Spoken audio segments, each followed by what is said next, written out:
Manitoba Derby. It's Matt's broken foul back to Bonanza down the rail. Mr. Expedient. Deep stretch approaching the wire, and it's going to be Smuggler's Hold to take the 2009 Manitoba Lottery Derby. To the outside, Stachys continues to go on with it, and Stachys is going to pull the upset. He's drawn away to win the Manitoba Lottery Derby Championship. Across the track, deep stretch, Hammer's Bullet, big blue caboose. Hammer's Bullet, the Canterbury Invader, takes the 63rd renewal of the Manitoba Lottery. They're a long way from home, baby. Beluga Ball proves it's no fluke. He's back on track. He destroys them in the 64th renewal of the Manitoba Lottery. Narco, but Assembly Hall is going to get it done in the Manitoba Lottery Derby. Second, enormous strides, Street Prancer coming to the wire. It's going to take the Manitoba Derby. One more try. Flashy Jewel is going to hang on. But it's inside straight. He's gonna do it in here. Escape quad, trying to battle back, but Plentiful is the 16 pole. Sky Promise is gonna take in the Derby. Oil money, he can't go around it. Mr. Unusual Mongolian win takes the 52nd running of the Manitoba Derby.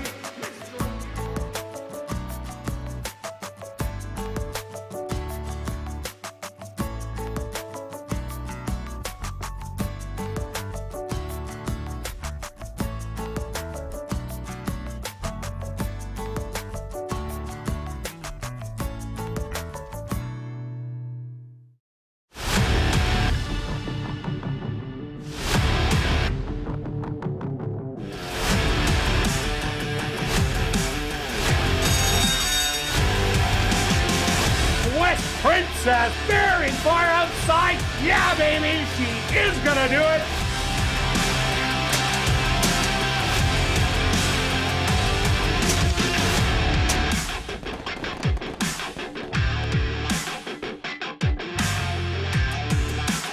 The Manitoba Jockey Club acknowledges that we are on Treaty 1 territory and that the land on which we gather is the traditional territory of the Anishinaabe, Cree, Ojibwe, Dakota, and Dene peoples, and the homeland of the Métis Nation.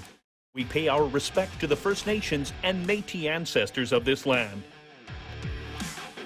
And welcome everybody to ASD Live, brought to you by Manitoba Liquor and Lotteries, day 23 on the racing calendar. Let's take a quick look back at last week's racing action on Wednesday. Who was hot? Well, Tom Gardapi Jr. and Ronald Daly were, as they teamed up to win two, including Private Frank in the Frank Arneson Sire Stakes. Looked absolutely awesome. And Jerry Gorno also had two wins, and jockey Antonio Whitehall had two wins. So now going to the leaderboard, Antonio Whitehall still on top by 6 with 26 over jockey Jorge Carreño. They're kind of spreading out on the rest of the field. And then on the trainer's side, Jerry Gorno still on top with 21 wins. He's been absolutely on fire. Tied for second, Tom Gardapi Jr. and Jared Brown. Stretch, what did you see on the racetrack last week? Well, just before, I've just got to mention how fast this meet's flying by. It's just, wow, day 23. Thanks to everybody with the support. The wagering continues to be there. Absolutely awesome. And so appreciate that. Hopefully, we're giving you some information to help you kind of make some money along the way. You had finished it off the week with a nice long shot in there that ran a nice second. A good pick. Herbie, yes. And I made you throw it in, and we I lost did. by a I nose know. at 30-1. See, I listen. I pay attention Yeah, to you the long did. shot. Now, only if you did sometimes, Well, you'd yeah, make some money. Just a recap of the track surfaces. So Monday was a slightly slower day. Tuesday and Wednesday was slightly faster. Overall, about 3 lengths in variation from last week. We talked about it by Wednesday. The early pace was really holding around 2 turns. And I found it interesting going back just kind of looking at the fractions and the time and the figures.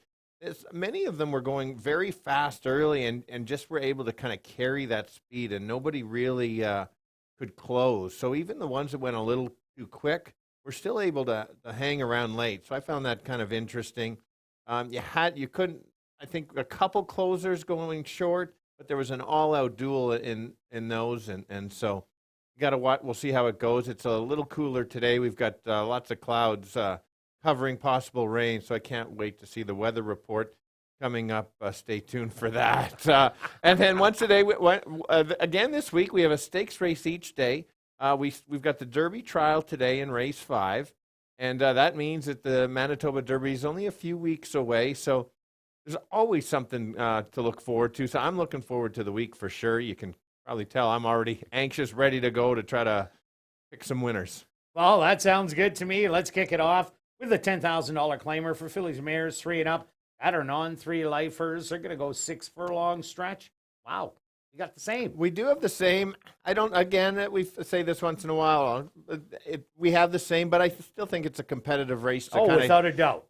Kick off the week. Let's start with Chicago River, the 1 horse. Took a quick trip to Century Mile and showed some speed going longer, 7 furlongs. It's kind of a longer shoot. It's basically one turn, 7 furlongs. The horse basically drops back to where she ran a real nice race, just losing by a neck, I guess, a few back. I think this horse can get the right stalking trip and maybe press along the rail and kind of take over. I like her as the top selection. Number 2 is my second selection. Could have almost made this my top selection. I kind of think it's those 2. However, depending on the trip. I just think that the one might get a jump on her, and that could be the difference at the end. But if there is a duel between the 1 and 5 for sure, then it can certainly set up for the 2 and have a perfect trip. Interesting that's when it's a smaller field. If a speed horse gets loose, they can kind of go gate to wire. And then I'll go to the 3 as the last one. Is my third selection, and why wouldn't I? Last year, this horse was in the money here at ASD in all 4 starts. So I think, again, if there is a battle, this horse could sneak into the top 2 if one of them falters. But let's just go 1, 2, 3. Yeah, Stretch, I'm with you on Chicago River. That race 3 outs ago, a good one. Even 2 outs ago, that was a great race against Miss Z and Adams Creed. Adams Creed came back to win that condition. Miss Z almost took the stake wire to wire against the older fillies and mares, ran 4th, beat, I think it was a length and a half in the end. So she was a big favorite getting it done. Then over to Century Mile, went 7/8. I don't think she will be on the lead, but she will be close to it. I think Miss Langskip will have a couple lengths on the field, just whether she can carry her speed. I like number 2, Margot's Girl, got up to win 2 outs ago. When late down the lane, it didn't look like she was going to get there. Then dug in and found more to get up and get that win. Last time out, had to go against Adams Creed and Kate's Princess, who has since come back to win. That was just way too tough. This is much easier, so she's second best. And same thing, Stretch at the Lyric, ran horrible first time out, but it seems like Blair Miller's horses are starting to come around, and I expect this one to do better. 3 solid workouts coming in. That's why I'm also giving you 1, 2, and 3. Now we're going to carry on to race number 2, an allowance race. 4 fillies and mares 3 and up that are maidens are going to go 6 furlongs. What do you have? All right, I'm going to go back to the Ashes to Ashes. The 2 horse have been backing this last race. I didn't think she belonged. But the interesting thing is if you look back at the figures and even look at the buyers, this actually is her best race of her lifetime last time, and it looked 7th beat in 18. How can that be? Well, that race went super quick, and Spittin' Kitten, I like to call the kitten, is just too good. This horse doesn't belong with the kitten. I think this horse is starting to learn how to run. If the horse can get back, kind of 2 back and sit close, I think this horse is going to be very tough. You get Cumberbatch, who's been on this horse before. Just got to get this horse out, and if that's the case, I think she is the horse to beat.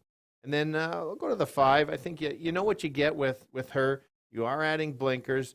I think that's going to help. This horse, she likes to just kind of run evenly and just kind of keep going. So if she gets the lead, she could just keep going, and the others will just try to chase and try to close. But get that lead maybe loose and steal it, certainly. And then I've got to use the 7 as the 3rd selection. You've got Steady Works with a trainer that wins many firsters. So I don't like to take firsters that are not in the 2-year-olds very often, but Evan Gittins just seems to get them ready and has already won on 2. Was it 2 this year or just a 1? Just a 1 2-year-old so far. And then lost by about a neck or so in the other one. Yeah, a hard-fought battle. For sure. If you look at those 5 furlong works, that's the key. Compare that 101 and 2, breezing from the gate. Some of these horses can basically do that in the race, and this was breezing. So certainly can win at first asking. It's not a stellar group, so wouldn't leave that one out. 257. Yeah, Stretch, I got the same ones mixed up, but let's talk about the first-time starters.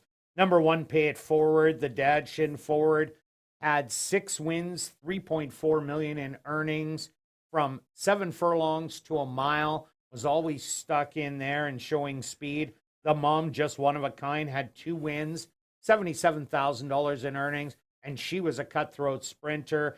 2 siblings, but unfortunately one's a yearling and one's a 2-year-old, so nothing to go by there.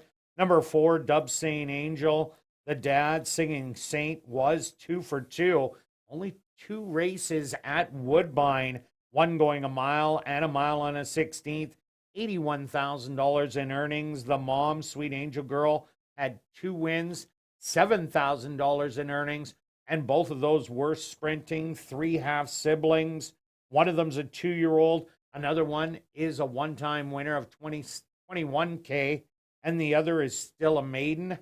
On to number 7, I've Got All Night, Saturday Night Lights, 10 wins, $200,000 in earnings, winning from 6 furlongs all the way to a mile and a 16th. The mom, Hearts of Gold, 4 wins, $70K, all of those sprinting. 3 half siblings, one of them 2 wins, $13K, was a sprinter.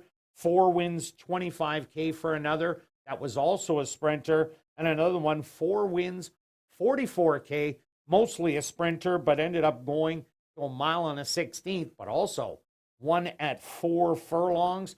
But I'm with Stretch. I took the blinkers on. Double Barrel Delight. I think that's going to make all the difference. Usually sharpens a horse speed. And last time out was battling it out with a few of them. If this horse can get a little bit more speed and get out to the front, they just might not catch her today. I do like Ashes to Ashes. 2 huge races in the last 3. I'm throwing out the last one, and it was right behind Double Barrel Delight 3 outs ago and beating it 2 outs ago. And I've Got All Night. Those are some flashy works on the 7, going the 5 furlongs. So I'm giving you 5, 2, and 7. Now we're going to carry on to race number 3, kicking off Jackpot Pick 5 wagering with a $7,500 claimer for Manitoba, Saskatchewan, North and South Dakota bred maidens, 3-year-olds and up, going 6 furlongs. Scratch number 5, GB's Turbo Stretch. Who do you like? Well, this is a big scratch. Take note, the 5 is scratched in here. Is it ever? Yeah, and I'm a little disappointed because 6 was my top selection even with the scratch. So I think this horse is improving with each start. If you watch the replay, it's important. The horse did check in the dual pressing and then backed out of it and then came again. So for a horse at this level, as Kurt's talked about, they don't really have their multiple gears, and I thought this horse really looked good after that, showing some speed, dropped back and tried to come again. I think a cleaner trip is going to be tough to beat. I do like that as my top selection. We know what we get here is similar to the previous race on the 2. I just think this horse, the ceiling is kind of going 1:14 and 2. The horse if the race goes 14 and 2 or slower, that puts this horse right there. If anybody you think in this race can go faster, then you got to find somebody else. That's why I did go to the 6. The horse certainly, the 2 has certainly improved this year from last year. You weren't sure if this horse even really wanted to run, but just keeps getting better. Had that one poor effort, and that was a troubled trip with a few things going on. And then let's go to the 7 as kind of the long shot. Kurt's got him as well on 3rd. You have to watch this, another one. fortunately 3 of 4 poor starts, so that kind of worries me a little bit. If this horse gets out, I think this horse is going to be running late. It had a nice finish last race. I think I'm cutting the odds in half to about 7-1. If there's maybe a battle up front or the pace goes a little quick, I think this horse certainly could be there. I'm not leaving the horse out for sure, but does need to break 6, 2, and 7. Yeah, I'm with you on the top three. I'm a star. This horse last time out, not a great break out of the gate, but then rushed up, grabbed the lead, and ran huge all the way down the lane. Got caught in the final strides by Sugar Daddy Jack. But I think if I'm a star, would have got out of the gate cleanly, would have had a bigger shot to win. So that's why I'm taking it on top. I'm with you on Shotgun 1. Trouble Trip last time out was there, fell back, came back on. A little bit of a Z pattern going on there, but that was because of the trouble. We seen one the other day. Silver Creek Lady, same thing, showed speed, got in some trouble, came back on in the end. And Silver Creek Lady ended up winning, so you might want to take Shotgun 1 at a little better price. And Keystone Cash, I am looking for that late rallier, just in case there is a little bit of pace up front. So far, it seems like we're handicapped for a bit of speed, but the closers get there. That's going to be Keystone Cash. I'm going to give you 2, 6, and 7. Now we're carrying on to race number 4, a $5,000 claimer. 4 3-year-olds and up that are maidens are going to go the 7 furlongs. Kicking off $50,000 guaranteed pick 4 wagering. Scratch number 3, Wits Rojo. And scratch number 7, Very High Stretch. What about this one? Well, in this case, the 3 was my top selection, so I've scratched. I had to move everybody up. I thought the 3 was solid in here. So after that, now it becomes, I really don't have any strong opinions in this race, but I am going to go with the 5 as my top selection. Again, another replay of what I did like was a middle move by this horse. It kind of moved up, made the middle move on the far turn, and then did flatten. But I think, again, this horse is slowly getting better and better with each start. Hopefully for another improved race. Maybe that's the stretch out will even help this horse a little bit more. Then I'll go to the Invader here, the 6 horse from Century Mile. Makes that big drop in class from the maiden special weight. Yes, hasn't really shown much, but a couple things I do like. At least the horses will work out over the track. That's really important for these Century Mile horses. Gets Lasix. And then I just think that because it was in special weight for so many races, there must have been something there to keep this horse going. I certainly have got to take a shot with these because it is kind of an Invader. And then let's go the best of the rest in here, and that's the 1. 2 back showed some speed and might try that again going the 7 furlongs. Last time kind of stalked and it's kind of ran evenly, but that might be enough going the 2 turns. I'm going to include it because I think you need a few in this for the sequence bets, but let's go 5, 6, and 1. Yeah, I'm with you, Stretch. This is a wide open race for me. Had a tough time. I was flip-flopping between several different horses after the scratches.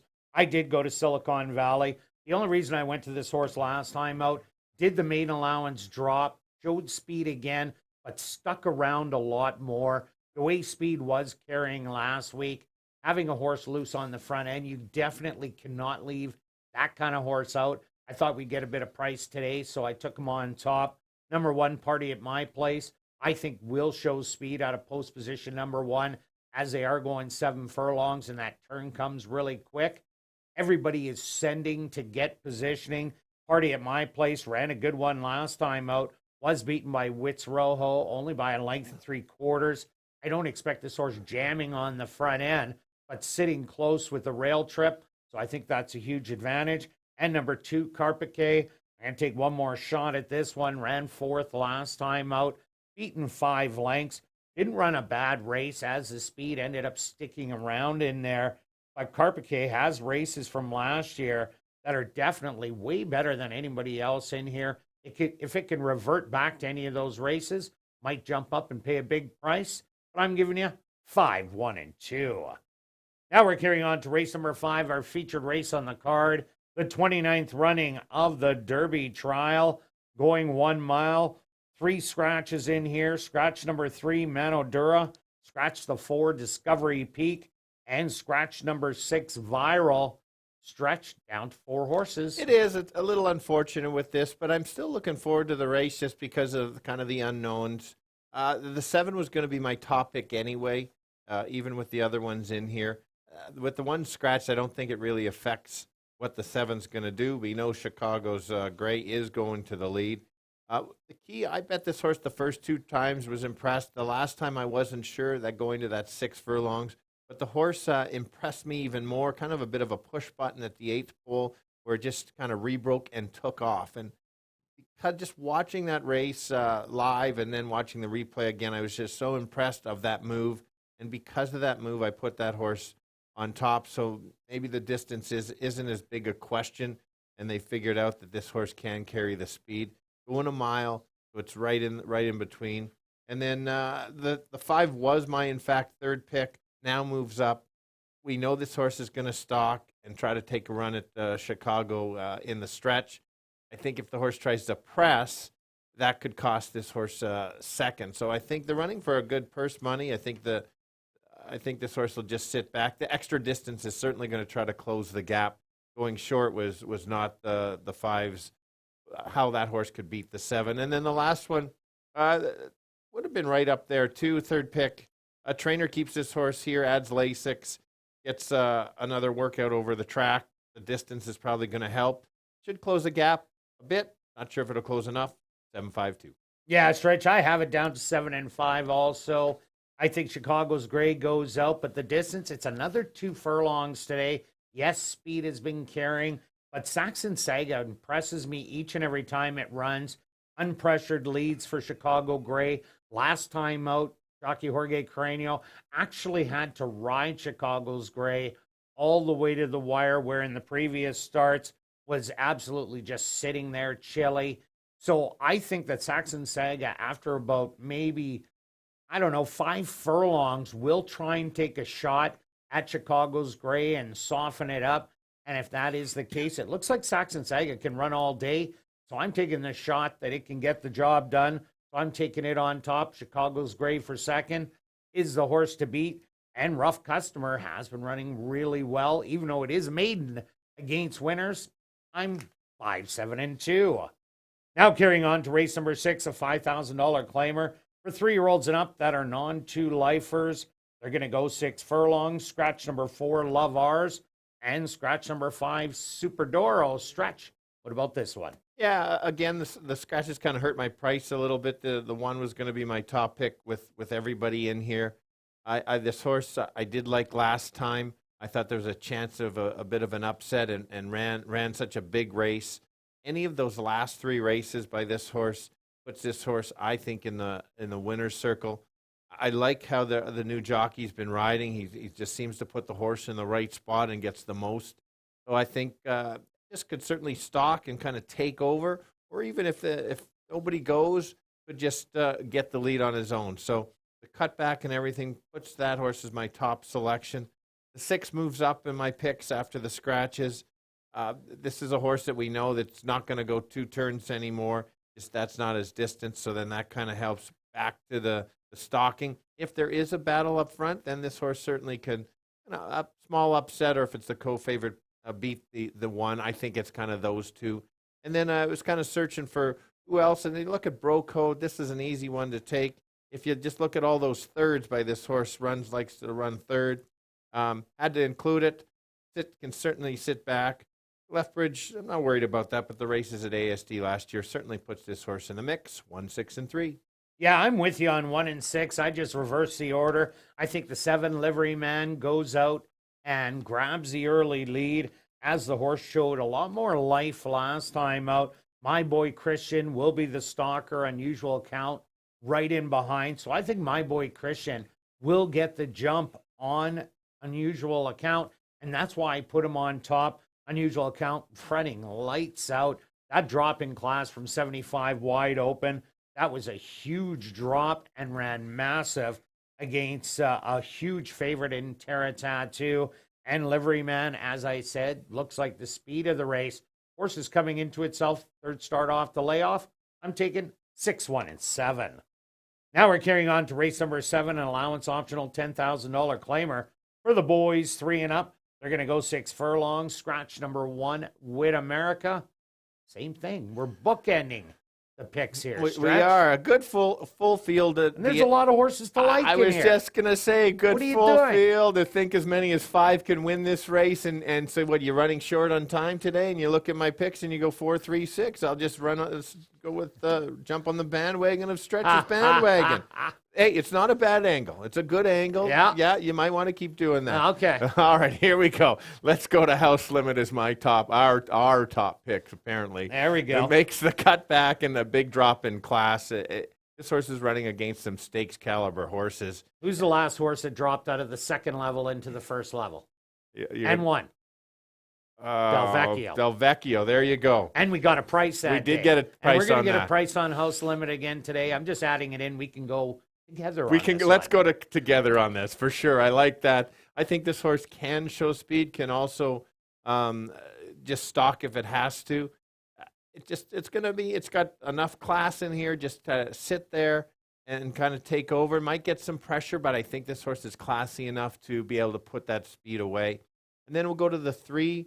Is My Noah. I backed this horse before in the first start. In the last race, I had that horse in the money. I think this horse certainly will get that stalking trip and kind of take over late. Repeat of the last 2 certainly puts the horse right there. Yeah, what a good invader coming from Oaklawn Park and beating Jafafa, who's the 8 horse in here.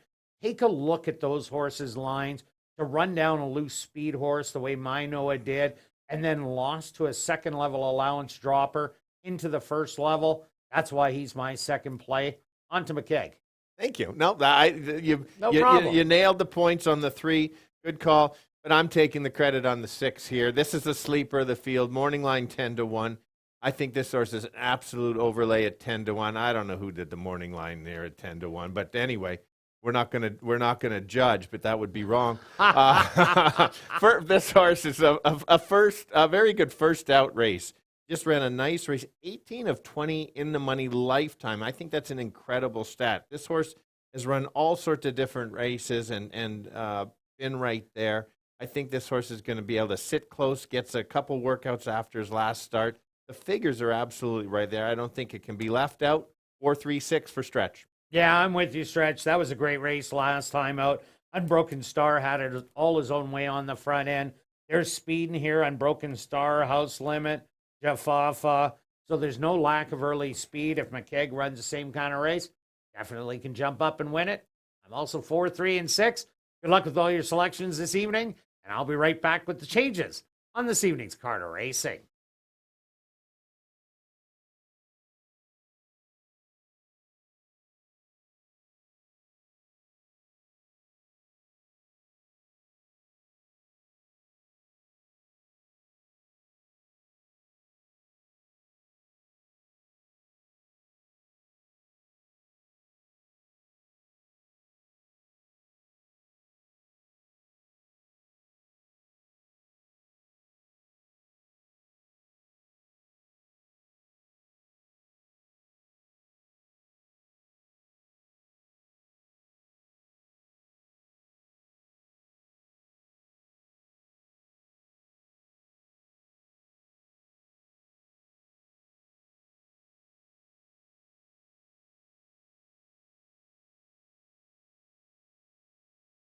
And if everybody can get their pins and programs ready, here are the changes on this evening's 7-race Carter Racing. Turning your programs to race number 1, just the lone overweight. That's on your TV monitors. Now turning your programs to race number 2. In race 2, number 4, Dub St. Angel, will run on first time Lasix. Now turning your programs to race number 3, the Winnipeg Gold Eyes race. Kicking off jackpot pick 5 wagering, scratch number 5, GB's Turbo. The jackpot pick 5 carryover, just under $400,000. Now turning your programs to race number 5, Angie's Happy 50th birthday purse, kicking off $50,000 guaranteed pick 4 wagering, scratch number 3, Wits Rojo, and scratch number 7, Very High. Number 4, EP Matlock, make the jockey Ronald Alley. Now turning your programs to race number 5. It's our featured race on the card, the 29th running of the Derby Trial for 3-year-olds. Scratch number 3, Manodura. Scratch number 4, Discovery Peak.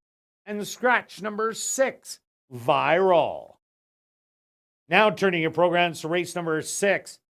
Our VIP Fan of the Night race. Scratch number 4, Love Ours. And scratch number 5, Super Doro. This is the first of 2 classic high 5 races. Also number 3, Bro Code, the owner Carol Brown.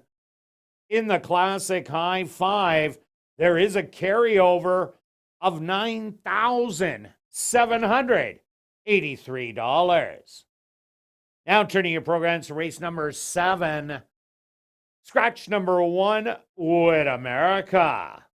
This is also a classic high 5 race. Well, it's a beautiful evening for racing here in Winnipeg. Currently under mostly cloudy skies. Well, you know what? If I leave the racetrack, I'm looking pretty slick there. You are looking good as a weatherman. Look at you. That's impressive. Just a tiny little stretch. But you're the weatherman and you're the clouds. That's talent. Well, I multitask up here. You do multitask. A little bit of that, no problem whatsoever. The temperature, 20 degrees Celsius or 68 degrees Fahrenheit. The wind out of the north-northeast at 12 kilometers an hour or 7 miles an hour. And the track is listed as fast. A fast racetrack for this evening's 7-race card racing. We're going to kick it off right here in race number 1 that goes to post in 17 minutes.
And they're off in the Manitoba Derby.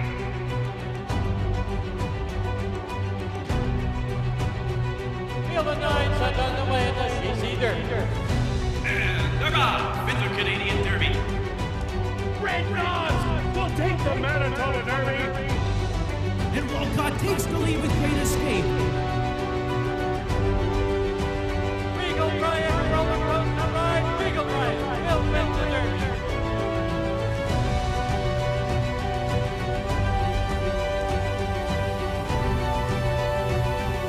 And Great Escape winning the Canadian Derby.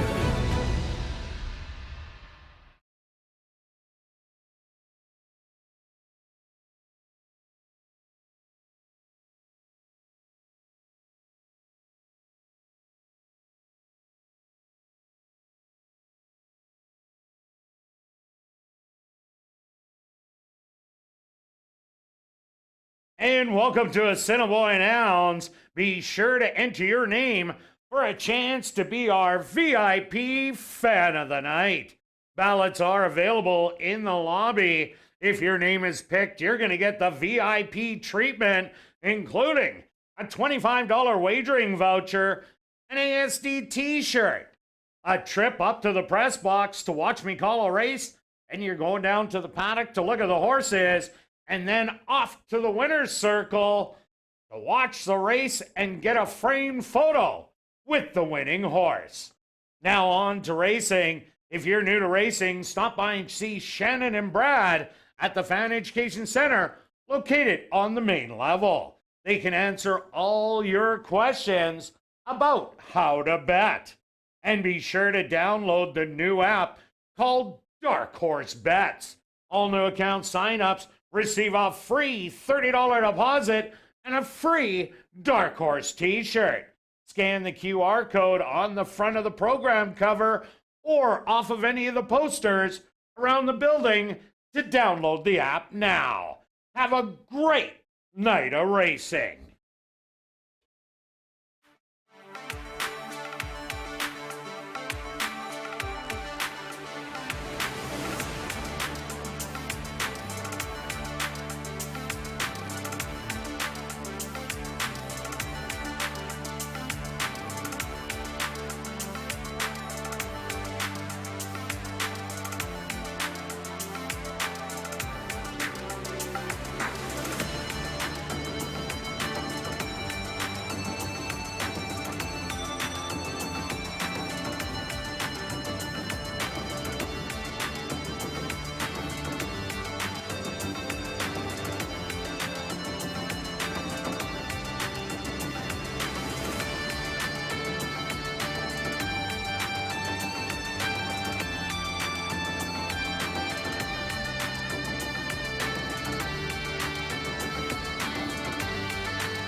And welcome down to the paddock for race number 1. We're going to kick off the week with the $10,000 claimer for fillies and mares 3 and up that are non-3 lifers.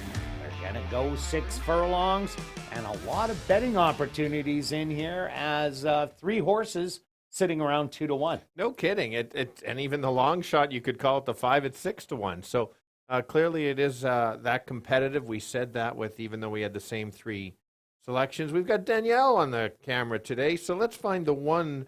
There she goes. Perfect. Thank you. We both landed on this as our top selection.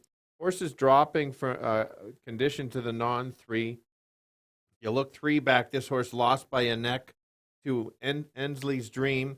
It was a dropper, was it not, out of that, or was it a non-3? Do you remember? No, Ensley's Dream also did the drop. Did the drop, yeah. And so this horse was then 3 3 3/4 ahead of everybody else. That's a good angle I like to use.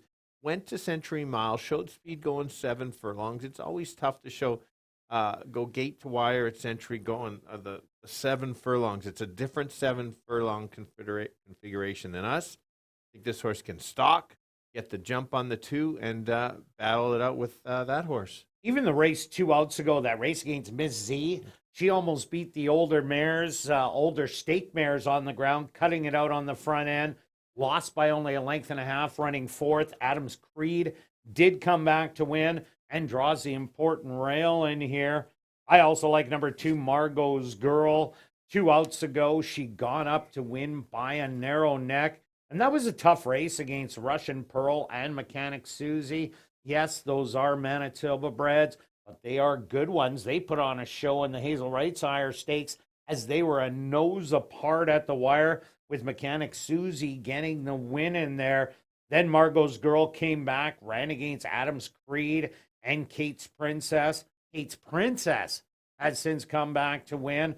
So she was just in too tough that day. She will be a late rallier in here, but will she get too far out of it is the question mark. That's the only concern, but she could then end up getting a perfect trip if there's an early pace battle. Yeah, Chicago River and Miss Langskip go bang it out. Correct, and both of our third selection is at the Lyric, and this horse is impressive. And last race, throw that race out, didn't show anything, but I like that Blair Miller's put 3 good steady works coming in.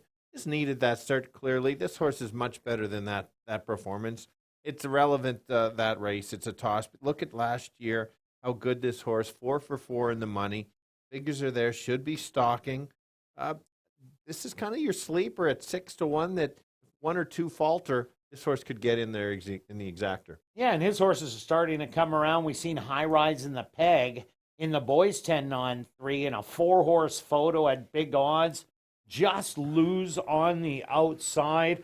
Also, take a look at number 4, Plum Rose, the current 9-5 favorite on the board. This horse is 4 for 6 in the money with 2 wins and 2 seconds. Has been off quite a bit of time since early May, but does have solid works coming in and has a good running style, can go to the front or come off the pace. For sure. And then the last one's the 5, which is probably the speed of the speed. This horse just knows how to get to the lead and go. You get the apprentice rider. You have a workout coming in, a nice steady work. I like these speed horses that have those type of works rather than a short work. So we'll see how far this horse can go. Yeah, she can get loose. Track was playing a speed last week, but that's last week. All right, let's go to our wagers here in race number 1. Stretch, what do you have? I've decided, not a $1 or a $2 pick 3, but let's go $5 pick 3 to kick off the week. I'm taking 1 and 2 in here. Then 2 and 7 and singling the 6. That's going to pay because they're not all favorites in there. So if you wanted to do a $1 one, it would just be $4. All right, myself, I'm going 30 to win on the 1. Chicago River. Good luck with all your wagers here in race number 1, and we'll see you back for race 2.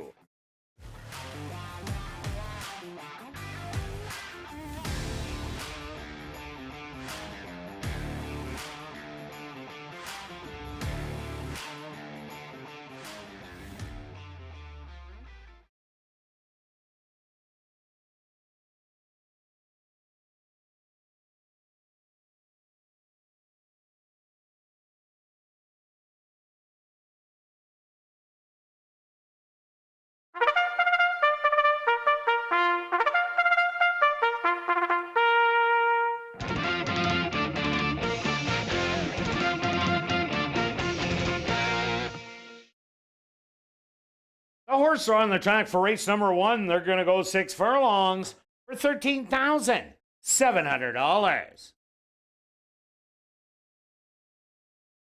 Number 1 is Chicago River, owned by Shelley Brown, Gene McEwen, and Black Sox Stables, trained by Shelley Brown with Antonio Whitehall. Number 2 is Margot's Girl, owned by Kane Couture and Wanda Vass, trained by Jared Brown with Jorge Carreño. Number 3 is At the Lyric, owned by 2 Points Ranch, trained by Blair Miller with Demario Bino. Number 4 is Plum Rose, owned by Sanderson Stables, trained by Bruce Sanderson with Sven Balrup. Rounding out the field is number 5, Miss Langskip, owned by 2 Points Ranch, trained by Blair Miller with Fraser Abley. Kicking off early daily double and early pick 3. Here in race number 1, they'll go to post in approximately 3 minutes.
It's now 2 minutes to post time at ASD.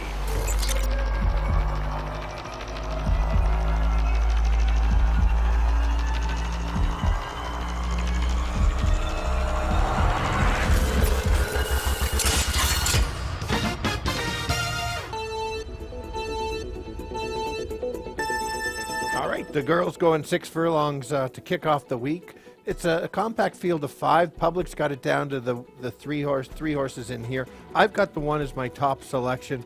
She's been running so good at a touch above classier than these ones. She could go to the lead. She can just stalk. Either one runs back to any one of those last 3 races, puts this horse right there. The 2 horse will be sitting just off, try to make a late move. You want a bit of a price horse to maybe finish 2nd or 3rd. That's the 3. Throw out the first race. Be closing late, very game at 8-1, but let's go 1, 2, and 3. Kirt? Yeah, Stretch, I do like the one also, Chicago River. I think she's going to be a perfect stalker in here behind number 5, Miss Langskip. She has a great running style for that. And 2 outs ago, she did run a winning race, but it was just in too tough. This drop down to the non-3, I think makes her really tough. I also like number 2, Margot's Girl. Was also in too tough last time out at the first level allowance. Drops back to this 10 non-3. Watch her to close late. Number 3, At the Lyric.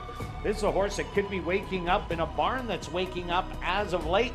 I'm also giving you 1, 2, and 3. Good luck here in race 1.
post time.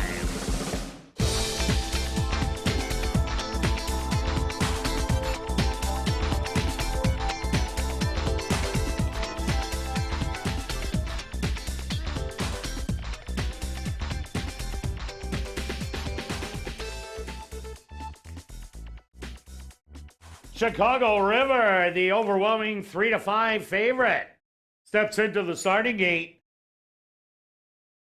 Margot's Girl goes in. At the Lyric from the middle will be next.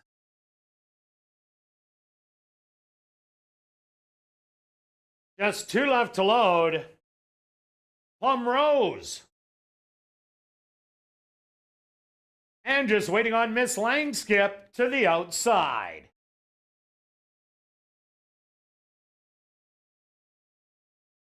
The field is set. They're at the post.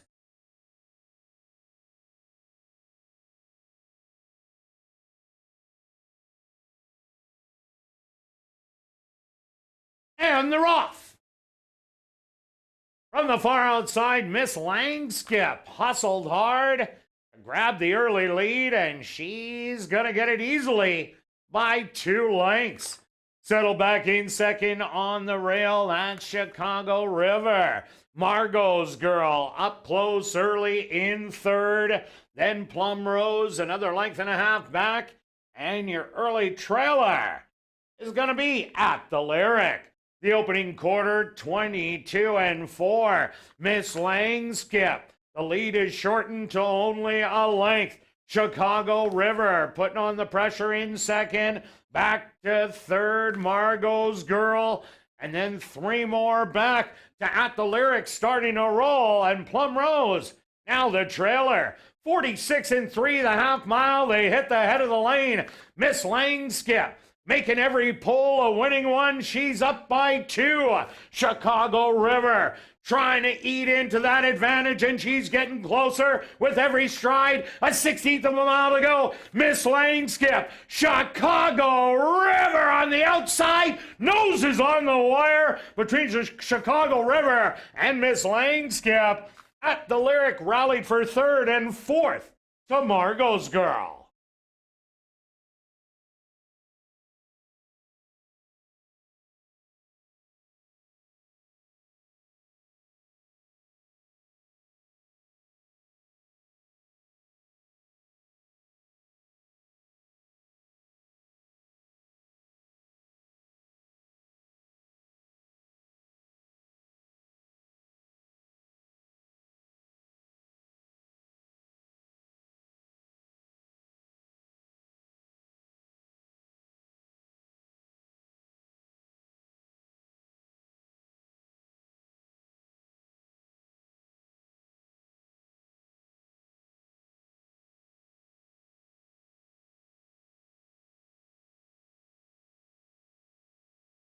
Stewards have requested a photograph.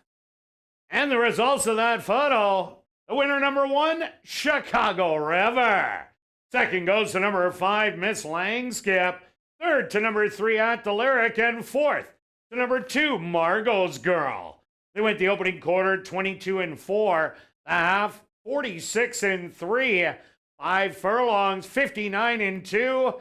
Time for the 6 furlongs 113-2.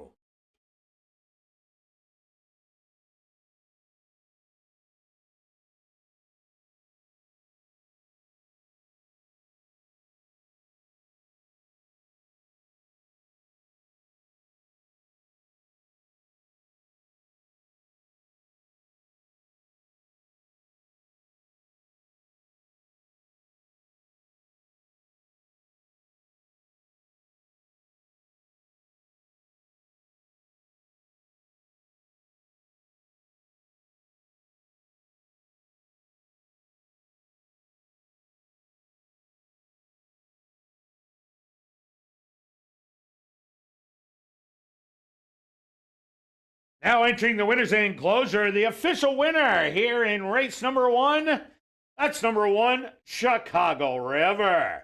Chicago River is a bay mare, 6 years old, by Awesome, of course, out of the mare Petite Riviere Bicycle Bay, owned by Shelley Brown, Gene McEwen, and Black Sox Stables, trained by Shelley Brown, and ridden to victory by Antonio Whitehall. Time for the 6 furlongs, 1:13-2.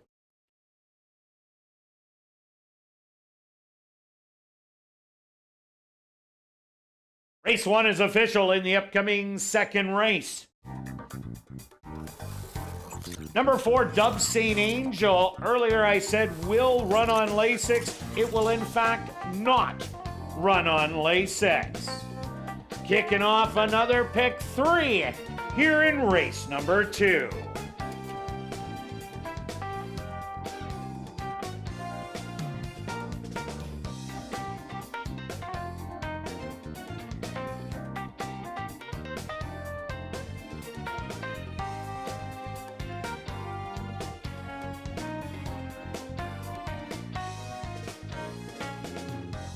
Ladies and gentlemen, directing your attention back down to the winner's enclosure, we had the Las Vegas Horse Players Challenge June edition. Coming in third place, Keith McLennan. His bankroll, $59. That earned him $250. Congratulations, Keith. Myron Fedoric. Could have lent you a toonie, buddy. The bankroll, $63.50. That got him second place. And $500. That was only $1.20 from first place, which is Murray Chaban. With a bankroll of $64.70. He takes home that big trophy and $3,500 cash. Congratulations all. And thanks for Sherry Glendenning, our simulcast and program director, for making the trophy presentation to Murray Chaban, who won the Horse Player Tournament.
And welcome back down the paddock for race number 2. We have an allowance race for fillies and mares 3 and up that are maidens. Are going to go 6 furlongs.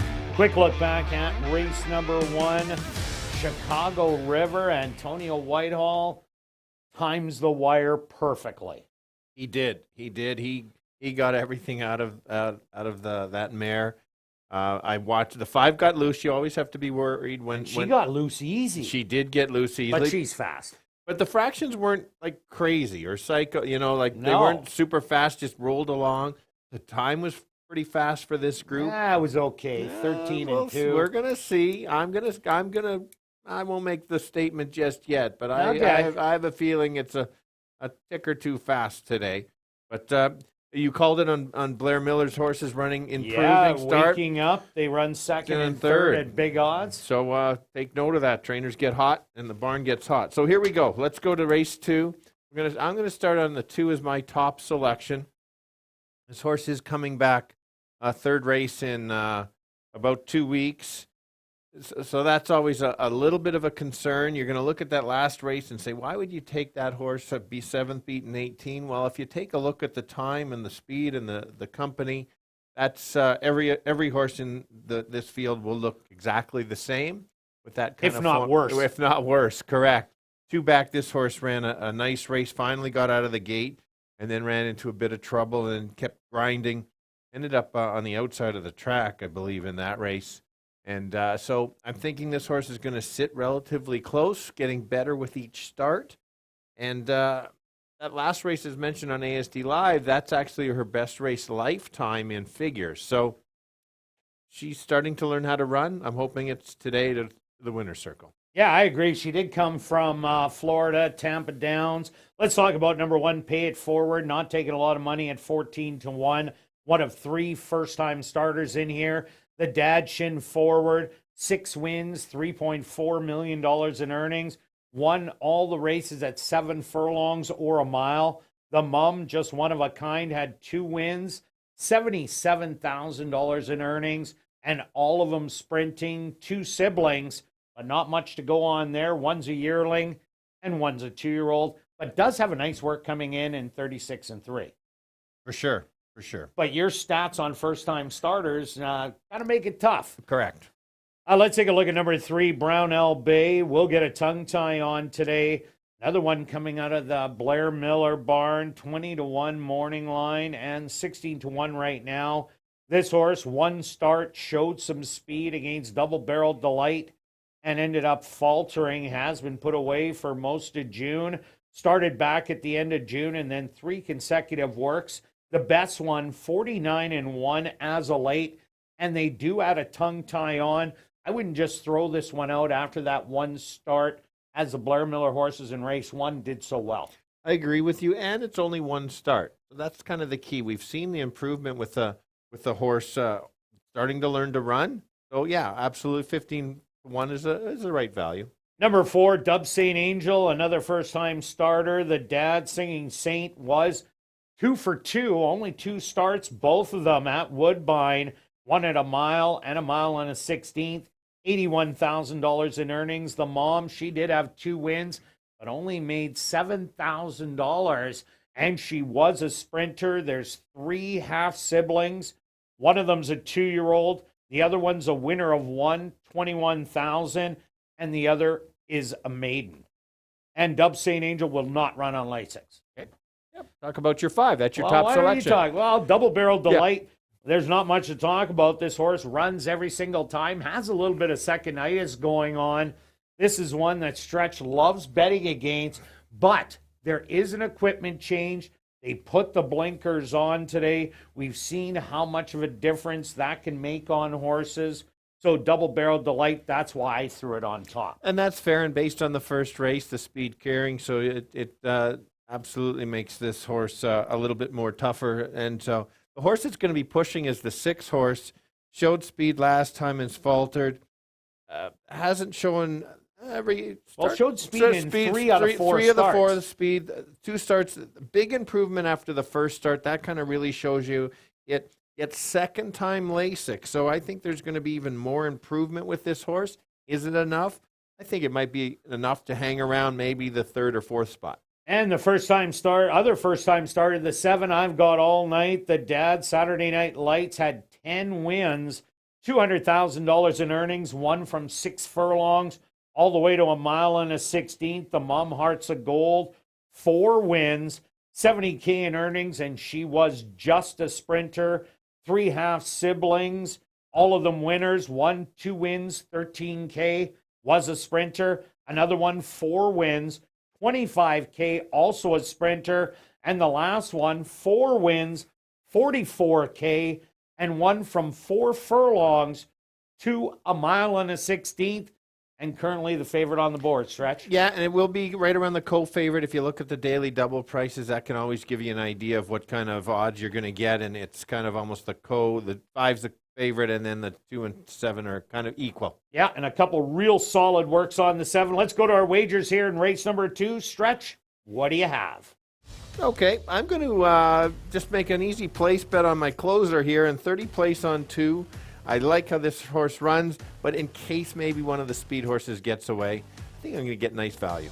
And myself, I'm going after the pick 3. I'm taking the 5, 7 in here. Then I'm going to take 2 and 6 and end off with the 1 and 5. A $1 ticket is only $8, but I'm taking a $3 one for $24.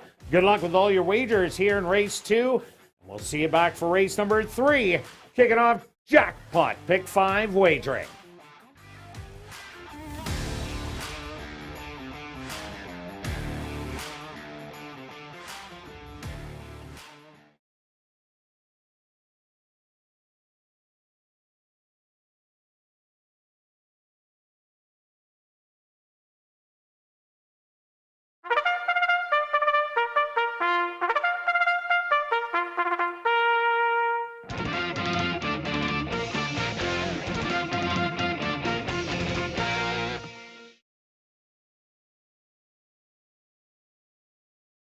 The horses are on the track for race number 2. They're going to go 6 furlongs for $20,000.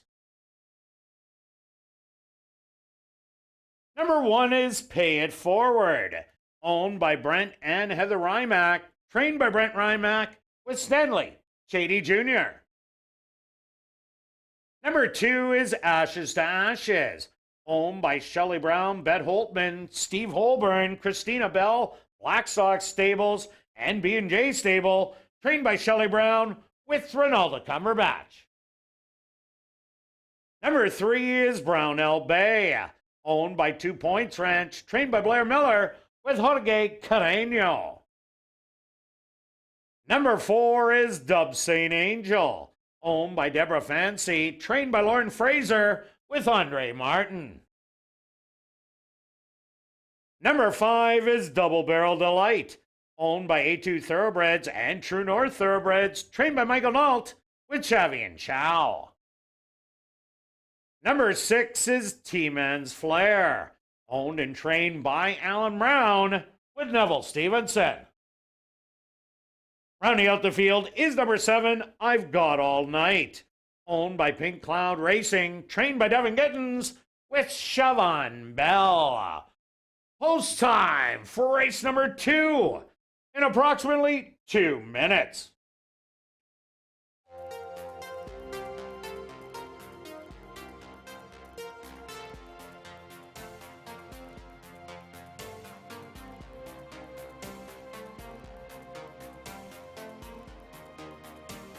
And as this is the second race, we have our HBPA Manitoba best turned out horse, and that is number 7, I've Got All Night.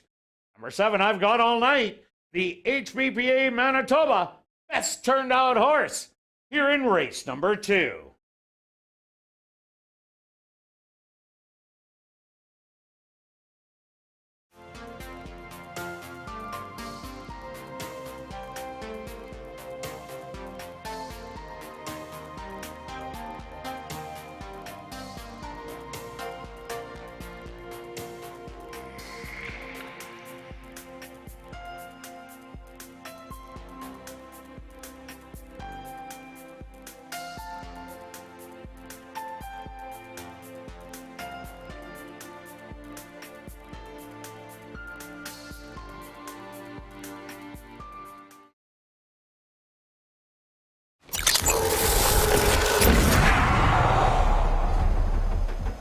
It's now 2 minutes to post time at ASD.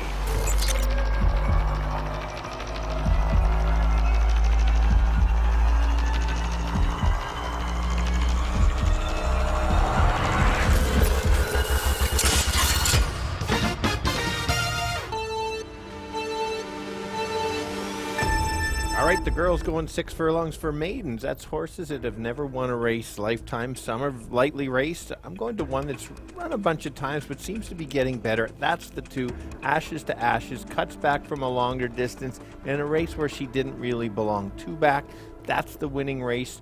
Sit just off the pace and try to make a move. You're getting 2 to 1. You might even get a little bit higher at post time. The other one to consider is the 5. She's run a bunch of races, adds equipment, could be right there. The first time starter, the 7, you never know what you get. Some people think she's a runner. That's the 7 at 8 to 5. Kirt, I'm going to give you 2, 5, and 7. Yeah, Stretch, I'm with you, but in a different order. I love the change on Double Barrel Delight. That the horse will get blinkers on. That can really make a big change in horses. It is a speed horse, and it looks like speed is going to do well today. I do like number 2, Ashes to Ashes, throwing the last race out. The other 2 were much better, and she'll be a stalker in here and the first-time starter. I've got all night, 2 sharp workouts, taking all kinds of money on the board. So I'm going to give you a 5, 2, and 7. Good luck here in race 2.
It's post time.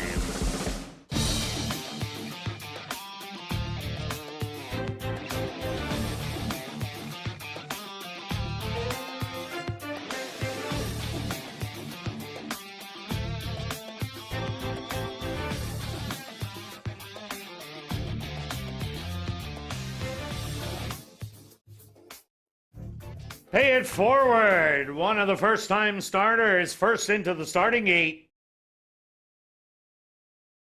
Ashes to Ashes, the next to move in. Brownell Bay's turn.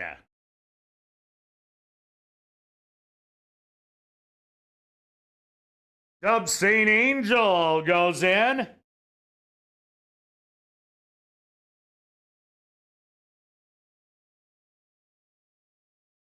The 8 to 5 favorite, Double Barrel Delight. She walks up and in. Just 2 left to load. Teeman's Flair.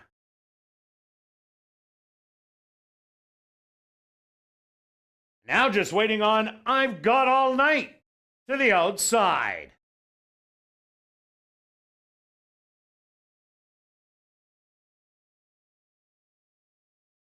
The field is set. They're at the post. And they're off. Quickly on the far outside, I've Got All Night. Breaks a running as she is up by a length. Teeman's Flair. Putting on the pressure on the inside, settled back in third. Brownell Bay with Double Barrel Delight to the outside in fourth. Then it's Ashes to Ashes and Pay It Forward running together. And 5 more to Dub St. Angel, who's spotting the leader. 12 lengths. The opening quarter a quick 22-4. And I've Got All Night as that lead by 3. Double Barrel Delight as aim from second back to third. Teeman's Flair, Ashes to Ashes starting to roll on the outside. They hit the head of the lane, the half 46-2, and I've Got All Night. She is running huge. Her first start of the lifetime. She's up by 7 with a 16th of a mile to go. I've Got All Night. She's winning it for fun. Second goes to Double Barrel Delight. Third, Ashes to Ashes. And fourth to Dub St. Angel.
Starts to post to number 7, I've Got All Night as your race winner.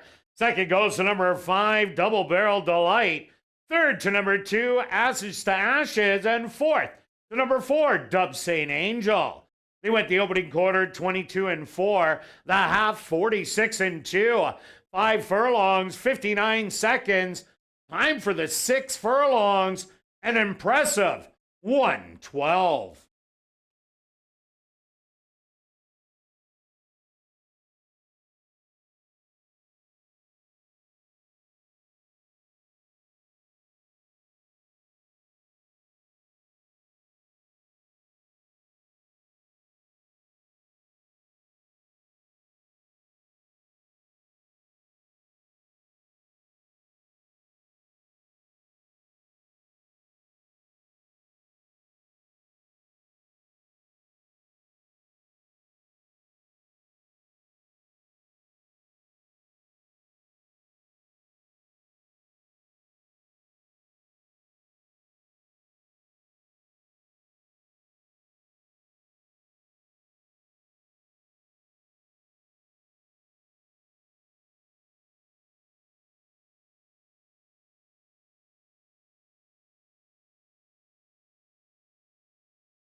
Now in the winner's enclosure, the official winner of race number 2, that's number 7, I've Got All Night.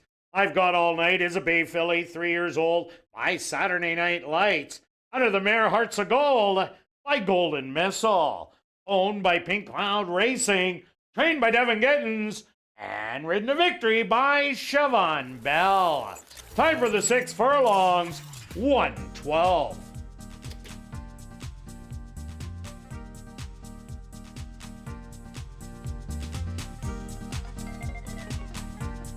Race 2 is official in the upcoming 3rd race, the Winnipeg Gold Eyes race. Kicking off jackpot, pick 5 wagering, Scratch number 5, GB's Turbo. We'll carry on with the rest of the changes in this evening's Pick 5. Turning your programs to race number 4, scratch number 3, Wits Rojo. Number 4, EP Matlock, make the jockey Ronald Alley. Also, scratch number 7, Very High. Turning your programs to race number 5, scratch number 3, Manodura, scratch number 4, Discovery Peak, and scratch number 6, Viral. Turning your programs to race number 6, scratch number 4, Love Ours, and scratch number 5, Super Doro. Turning your programs to race number 7, scratch number 1, Win America. The Winnipeg Gold Eyes race. Here in race number 3, they'll go to post in 16 minutes.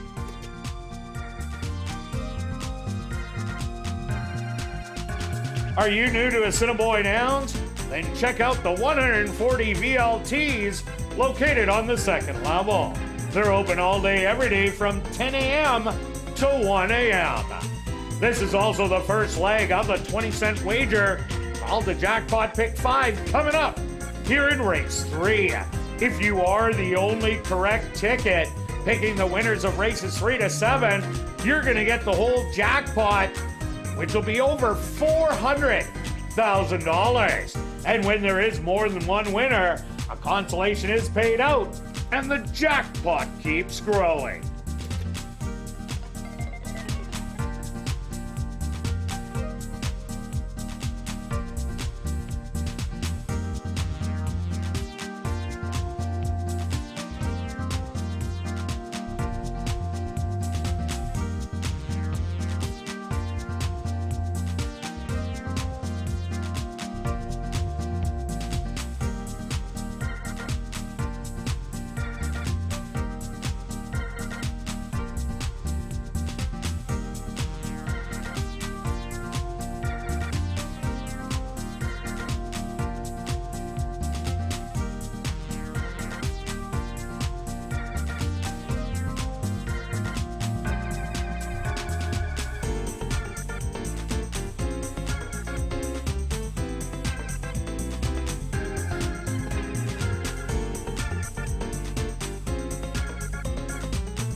welcome back down the paddock for race number 3. We have a $7,500 maiden claimer for Manitoba, Saskatchewan, North and South Dakota breds. Are going to go 6 furlongs. Scratch number 5, GB's Turbo. Let's take a look back at race number 2. Wow, I've got all night, took all the early money, and there was a reason. Wow, is she a runner?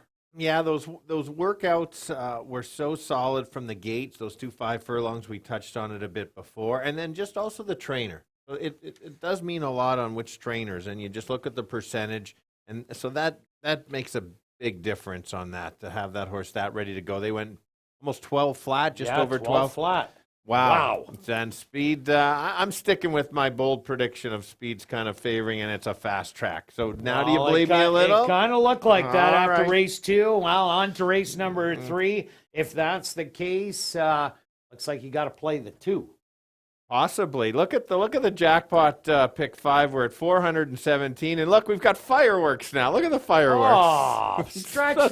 I asked, Where do we get those from? well, I talked to Adam, and I said, can I have some fireworks to show off that big carryover? And look at those fancy fireworks. Whew, I'm losing Wow, you have a lot of free time Yeah, on your I hands, do. buddy. You do.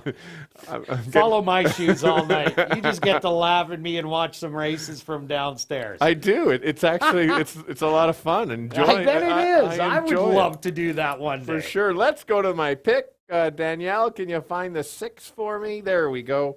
This is my top selection in here. I like this horse for a couple reasons. I think the horse is lightly raced, 3 starts.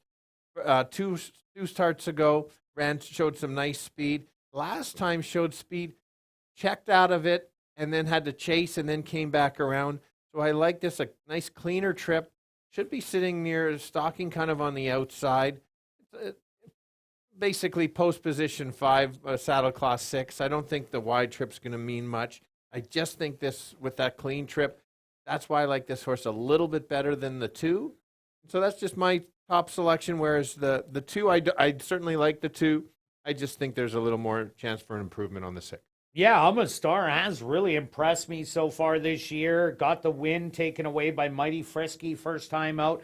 But Mighty Frisky came back to run a really game second in the non-2. So that was no fluke. Next time out, she had trouble in the gate, or he had trouble in the gate, and throw that race right out. Last time, again, had a little trouble, but it was the horses on either side that gave a bump, opened up on the field, and got caught late by Sugar Daddy Jack.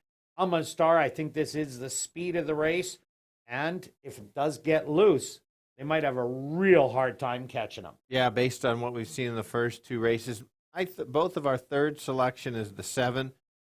We're not sure if this horse is a closer or not, because 3 of 4 races is broken slow. I will say that this horse had a nice gallop out, finished strong. If Siobhan Bell can get this horse out a little bit better and not be so far back, we might actually get to see what type of actual running style. When you break slow, you're stuck. You become basically a closer. This is my other improving horse. 11-1 is a more than fair value because of the troubled trips, but. And especially if the 2 and 6 go banging out every step of the way, just might be able to swoop them all late. For sure. Okay, another horse to look at, number 4, Timber's Legacy. This one has showed speed in the last 2 outings, but just hasn't been able to hold that speed. Was beaten by 8, beaten by the 2 and the 6 last time out. This horse, Fraser Abley, now jumps on, so they get a break in the weights. That could be very valuable as the 2 horse, 124 and 114 for Timber's Legacy. Might go a little bit farther. Yes, correct. Exactly. And so I'm going to mention the 1 just because the horse had 1 start, was bet down to 11-1. So there was somebody like this horse a little bit, basically lost all chance. You throw that race out, you give the horse another chance. Back in post 1 is not the best spot to be, but it's one of those you don't totally disregard a horse after only 1 start. Yeah, instead of broke slow, I'd like to see broke really, really slow. Because that's what it did. It spotted him 20 lengths in no time flat. Also look at number 3, Royal Commando. Gets a blinkers on today. Was well bet last year in its 2-year-old campaign. So far this year, flashes of early speed. but not being able to stick around, maybe the blinkers are going to make the difference. For sure. All right, let's go to our wagers here in race number 3. Jackpot pick 5-time. Stretch, what do you have? I have a 40-cent pick 5. Wow. I'm that confident. Okay. 2 6 in here with 1 5 6, keying the 7, keying the 1, and a bunch in the last because I think it's wide open. 2 3 4 6 8 9 to help pay for the ticket. Simply 20 to win on the 6.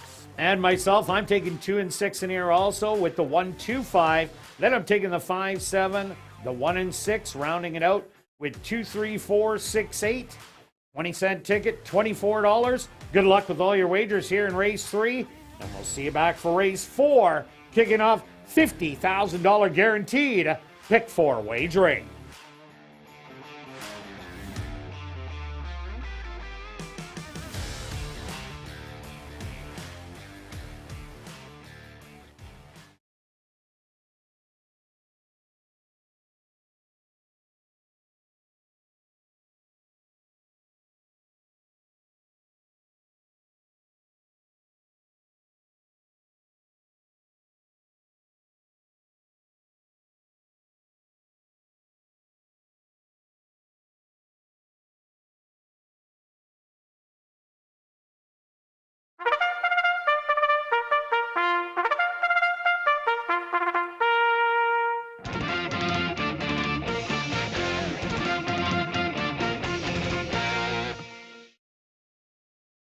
The horse are on the track for race number 3, the Winnipeg Gold Eyes race.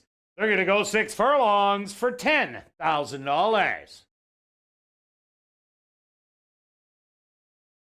Number 1 is Carries Nonios, owned by Tom Payne, Larry Falloon, and Elton Dickey, trained by Elton Dickey with Chavi and Chow. Number 2 is Ama's Star, owned by Christy Desjarlis, trained by Ryan Desjarlis with Jorge Carreño. Number 3 is Royal Commando, owned by Christina and Oslin Bell, trained by Shelley Brown with Sven Baalrup. Number 4 is Timber's Legacy, owned by Arneson Farms, trained by Lise Pruitt with Fraser Abley. Number 5, GB's Turbo is scratched. Number 6 is Shotgun 1, owned by Cam Ziprick and Charles Fouliard, trained by Jared Brown with Demario Bino. Rounding out the field is number 7, Keystone Cash, owned by Sylvia Harabchak, trained by Devin Gittins with Siobhan Bell.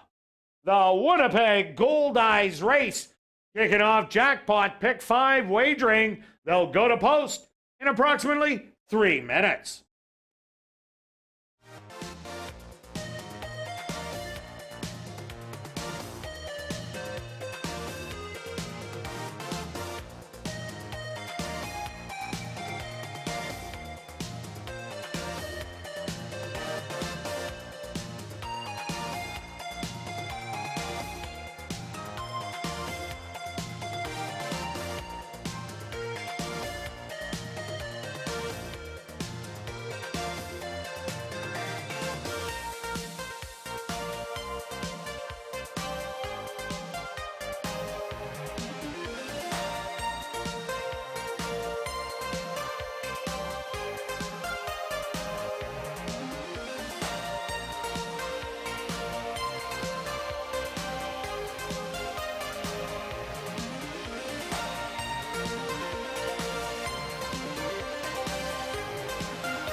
It's now 2 minutes to post time at ASD.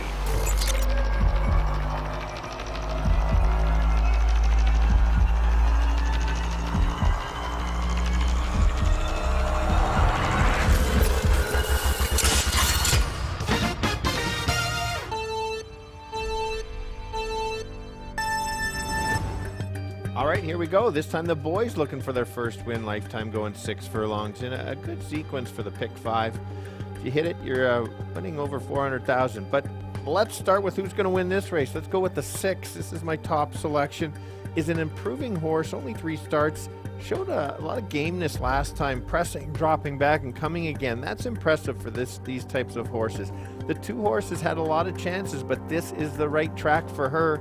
She could go gate to wire, and if the horse gets out of the gate, that's the 7 at a price at 8 to 1, 6, 2, and 7. Kirt. Yeah, Stretch, I'm with you on the 3 horses, but I'm moving them around. I like number 2, I'm a Star, 2 outs ago. Trouble in the starting gate. I threw that race right out. And then last time had a little bit of trouble again as the horse wasn't able to move forward early, had to work to get there, opened up on the field and got caught late. So I think I'm a Star is going to the front playing Catch Me If You Can and Keystone Cash. That's our deep closer to round out the top 3, 2, 6, and 7. Good luck here in race 3.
It's post time.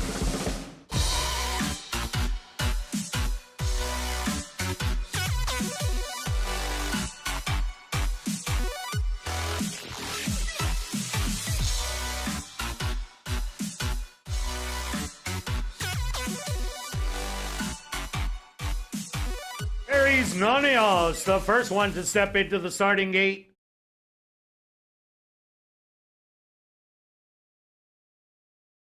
Next to move in, the even money favorite, I'm a Star.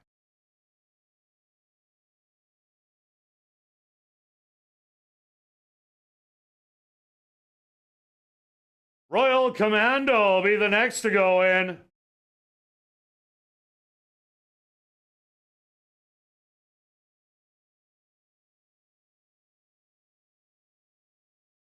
Timbers Legacy will be next.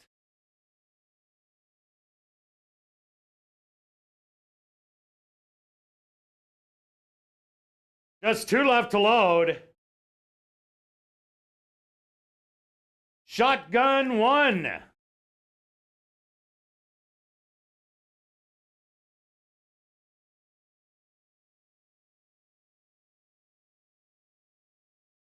And just waiting on Keystone Cash to the outside. The field is set. They're at the post.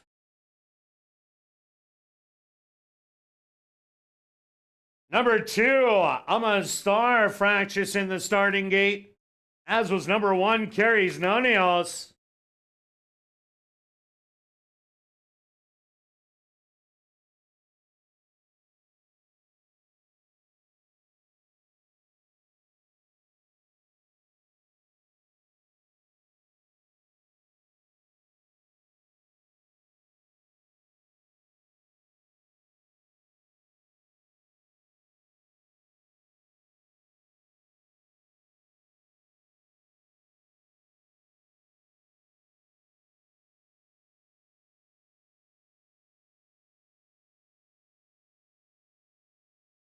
Number 1, Carries Nonios, has been backed out of the starting gate and is receiving a veterinary inspection.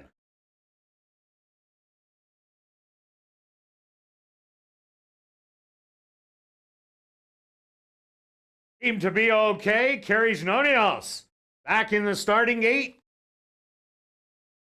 Chavi and Chow climbing back aboard. They're at the post.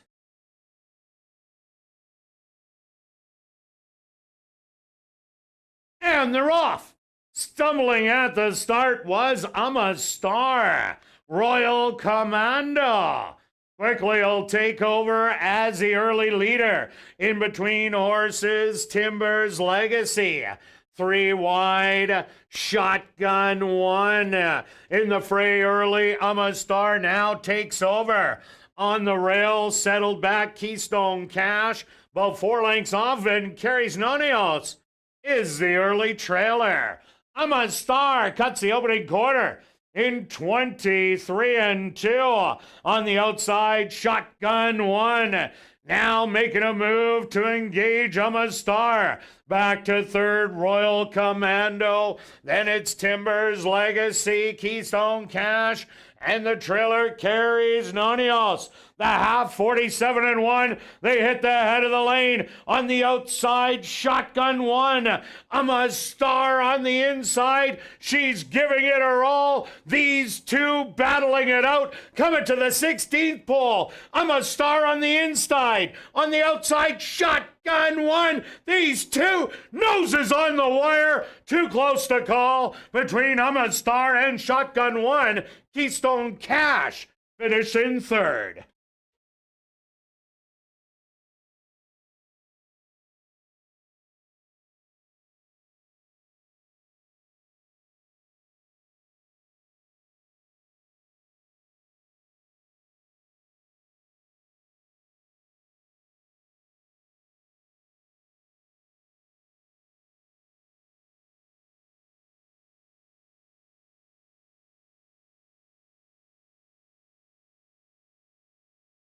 Stewards have requested a photograph to determine the winning horse. They went the opening quarter 23-2, the half 47-1. 5 furlongs, 1 minute even. Time for the 6 furlongs, 1:13-4.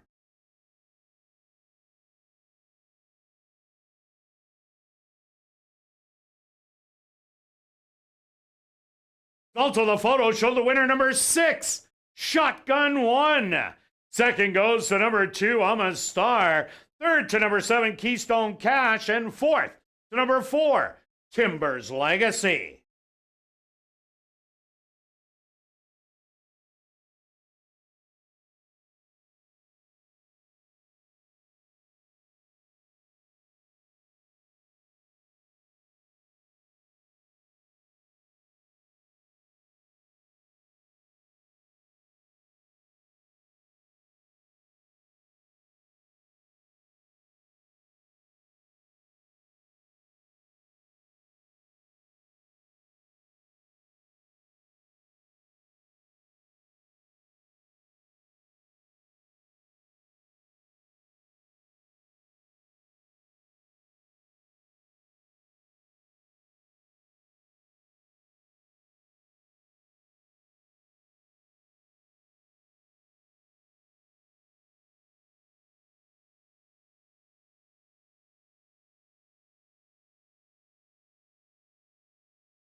Now entering the winner's enclosure, the official winner of the Winnipeg Gold Eyes race. That's number 6, Shotgun One. Shotgun One is a chestnut gelding, 3 years old, by Kentucky Bear, out of the mare Pillow Book by Maria Zmon. Owned by Cam Ziprick and Charles Fouillard, trained by Jared Brown, and ridden to victory by Demario Bino. Time for the 6 furlongs, 1:13-4. Number 6, Shotgun One, was proudly bred right here in Manitoba by Cam and Cherie Ziprick. Also, number 6, Shotgun One, is a CTHS sales grad, and upon this maiden breaking win, we'll get a blanket presentation from the CTHS.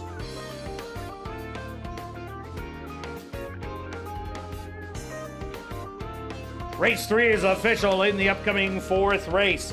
Angie's happy 50th birthday purse. Scratch number 6, Wits Rojo. Number 5, EP Matlock, make the jockey Ronald Alley. And scratch number 7, Very High. Well, we'll carry on with the rest of the changes. In this evening's pick 4, turning your programs to race number 5, scratch number 3, Manodura, scratch number 4, Discovery Peak, and scratch number 6, Viral. Now turning your programs to race number 6, scratch number 4, Love Ours, and scratch number 5, Super Doro. Turning your programs to race number 7, scratch number 1, With America. Angie's happiest 50th birthday purse, kicking off $50,000 guaranteed pick 4 wagering here in race number 4.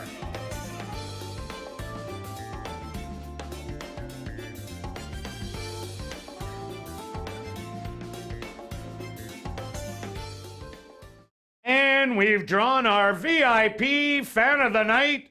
Congratulations goes out to David Verrier. That's David Verrier. Congratulations. You're our VIP Fan of the Night. Please report to guest services on the main floor, South End.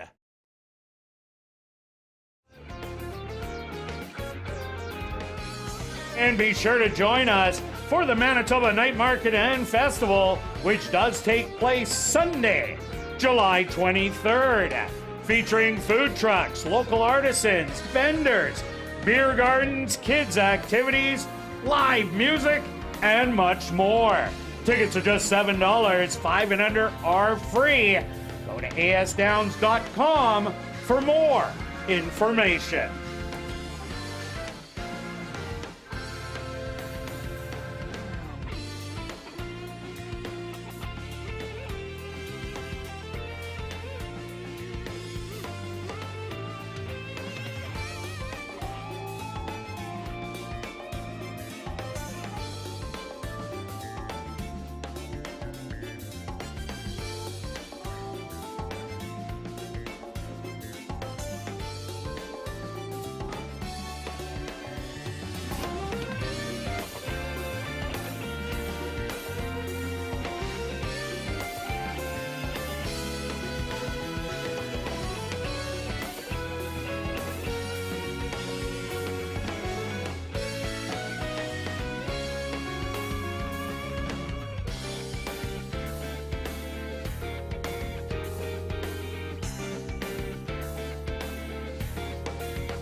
And welcome back down the paddock for race number 4, kicking off $50,000 guaranteed pick 4 wagering with a $5,000 claimer for 3 and up maidens. They're going to go 7 furlongs. Scratch number 3, Wits Rojo. Number 4, EP Matlock. Make the jockey Ronald Alley. And scratch number 7, Very High. Let's take a look back at race number 3. Well, Stretch, got me by a nose. I did, and I'll be so I think a lot of racetrackers always dwell on the bad beats. You did get a bad beat. I did. I will be the first to say I got extremely lucky. The 2 broke a couple steps slow, rushed up. Great ride with Carino just to get this horse back in the photo. The 6 ran a nice race, but just got up on the head, Bob. So everybody needs a bit of luck there, and on that side, I got the luck. Yeah, but I'm not going to get 2-1 next time. No, I'm going to be about 1-2. So I got to lick my wounds and go on to race number 4. Stretch, who do you like in here? Okay, here we go. This is a tricky race. I don't have any strong opinions on this race at all. I'll go to the 5 as my top selection. As you know, I do like looking at the replays, and I like this one in the sense it stalked and made a middle move and then flattened. But I think this horse, again, one of those getting better each time. Was in maiden special weight the first 2 races, didn't look very good, and then suddenly woke up. And now we're going to try 2 turns. I think this horse can handle the 2 turns. Horse can certainly stalk. But if some of the jockeys want to go, you never know. There's that maiden the other day coming from Lone Star that went gate to wire, went fast early and just hung on. So that could be the strategy on one of these horses here. Not really sure which one it might be, but 5's still my top pick. I will take 6-1 all day long. Yeah, that was Diva S that did that. Yes. And she ran for about 3/8 of a mile down in Lone Star, but 7/8 here at the Downs. I agree with you on Silicon Valley. Great race last time out. I ended up going to the same horse, but for second, I like number 1, Party at My Place. This horse showed speed 2 outs ago, was beaten by Love Ours, who won that race for fun after winning for $5,000 and being disqualified. The comeback race wasn't a bad one. The horse had an even effort. Sunspot, Feritable, and Wits Rojo, all 3 of them were tough in that condition. So Party at My Place draws the rail going 7 furlongs, and that is a valuable post position in there. So that's why I like that horse in my top 2. Absolutely. I've got him in all of my tickets. The favorite, well, was the favorite, took the early money. That's the 6, Big Jim. Horse is coming from Century Mile. First time in a claiming race. Interesting thing, they've Marvin Buffalo with this huge win percentage is solid. I like the workout coming from Century Mile. That's key for me. That's why I had to include this horse. That recent work on July the 4th. Absolutely. Yeah, a lot of them don't get a work over our racetrack, and seems like about 25% run up to their best races. Yeah, absolutely. It's a good call. So, again, this horse could just be that much the best. The competition, I play Century Mile, but I don't know those horses that it's lost to enough to kind of back it. But just the drop in class, you have to consider the horse. Definitely. I also like number 2, Carpet K. This horse has been getting a little better each and every time. 2 outs ago, the horse looked horrible. 4th beaten 13, but the winner won by almost 10 lengths in there. The time before that was in for maiden allowance, but had to go against Chicago's Gray. And that wasn't an easy race. As you can see, Chicago's Gray's in race number 5 and undefeated here at the Downs. A nice even effort last time out. So I think the 7 furlongs shouldn't be a problem. Inside draw, DeMario Bino just won race 3. Sure, and the last one, with just a long shot, but certainly every reason to improve. Adds Lasix, adds blinkers, drops from maiden special weight. You've got Murray Duncan training, high percentage trainer, and the horse lost to the Cookie. And you lose to the Cookie, that was pretty good. Maybe it's not at the Chicago Grays, but you never know. All right, let's go to our wagers here in race number 4. Stretch, pick 4 time. What do you got? I've got my usual 2 tickets. It's working well this year, All so right. here we go. It's called the all button in this first leg. Oh, you're making it easy, 1 for 1. Yeah, key in the 7 in the next in the Derby trial. Key in the 1 in the 6th. And the all in the last, $40. And then Just that easy. that easy. I only need to pick 2 winners. And then 156 with 5-7, Keen the one again with a bunch in the last. Kirt? And myself, I'm taking 1, 2, and 5 in here, then 5, 7, then 1, 6, round out with 3, 4, and 8. That's a $36 ticket. Good luck with all your wagers here in race 4, and we'll see you back for our feature race, the 29th running of the Derby Trial.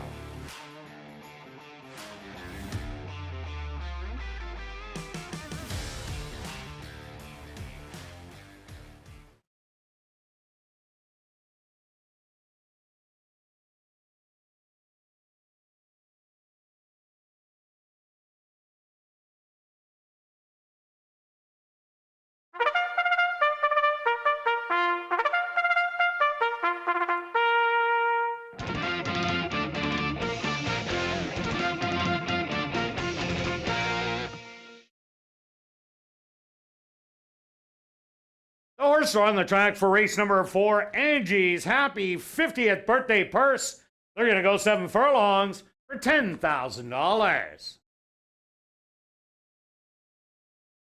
Number 1 is Party at My Place, owned and trained by Shelley Brown with Antonio Whitehall. Number 2 is Carpa K, owned by Anderson Livestock, Hillside Farms, and WRE Ventures, trained by Stephen Gaskin with Demario Bino. Number 3, Wits Rojo, was scratched. Number 4 is EP Matlock, owned by Gerald Babchishin, trained by Murray Duncan with Ronald Alley. Number 5 is Silicon Valley, owned by Arneson Farms, trained by Lise Pruitt with Fraser Abley. Number 6 is Big Jim, owned by Arnold Suster, trained by Marvin Buffalo with Sven Balrup. Number 7, Very High, was also scratched. Angie's Happy 50th Birthday Purse, kicking off $50,000 guaranteed pick 4 wagering. They'll go to post in approximately 3 minutes.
It's now 2 minutes to post time at ASD.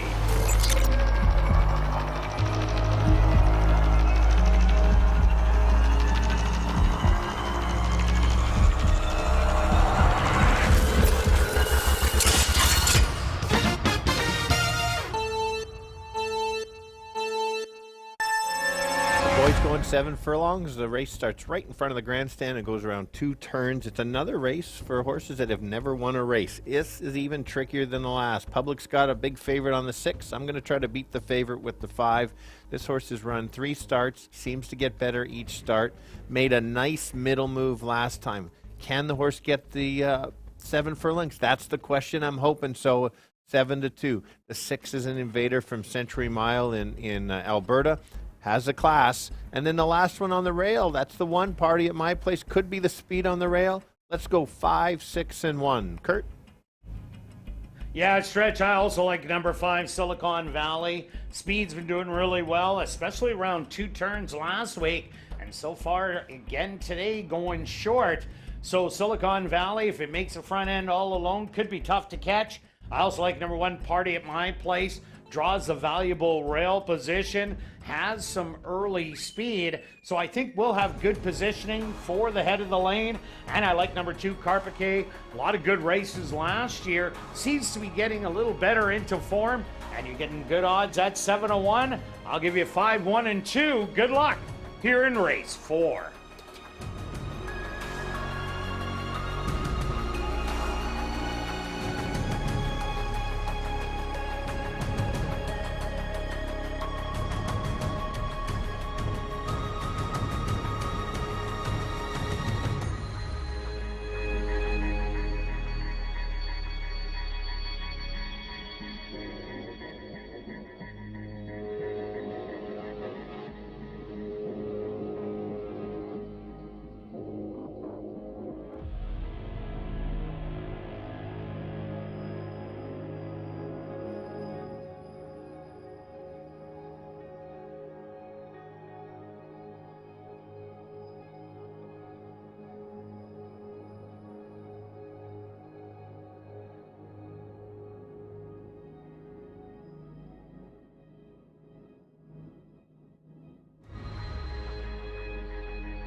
It's post time.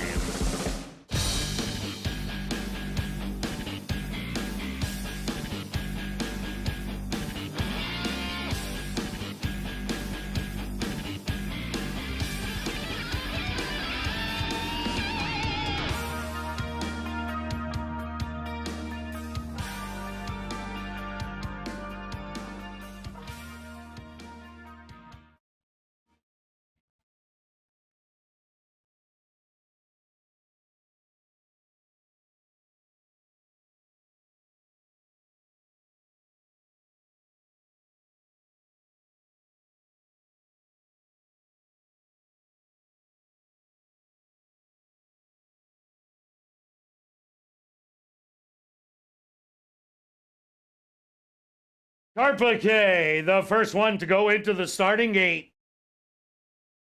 Next in, Party at My Place.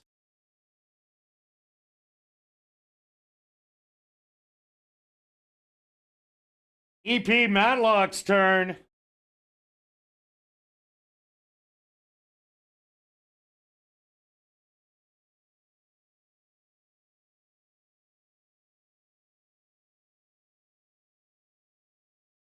Just 2 left to load. Silicon Valley.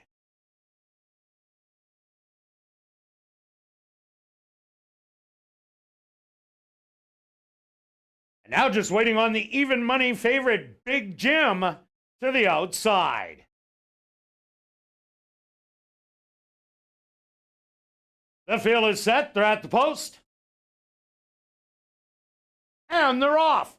Hopping at the start was Carpacay, but recovered nicely and goes right out after the early lead. To the outside, Silicon Valley. Party at My Place, sitting right in behind in third, Big Jim. To the outside in fourth, and EP Matlock will be the early trailer. 4 off the early lead. Battling it out, Carpacay and Silicon Valley through an opening quarter of 24-1. Big Jim on the outside in third. Party at My Place just 2 lengths off of it in fourth. And EP Matlock can still see them all, but is within reach, only 3 out of it. The lead shrinking, and now taking over Silicon Valley. Party at My Place in between horses. Big Jim is 3 wide. Carpacay now backing out of it. And EP Matlock is the trailer. The half 48-4. They hit the head of the lane. And Silicon Valley running a big one up by 2. Party at My Place in between horses. Big Jim on the far outside. And Carpacay with more life. 16th of a mile to go. Silicon Valley. Big Jim. Party at My Place. Too close to call at the wire. Maybe Big Jim. In between horses was Party at My Place and Silicon Valley. 3-way photo.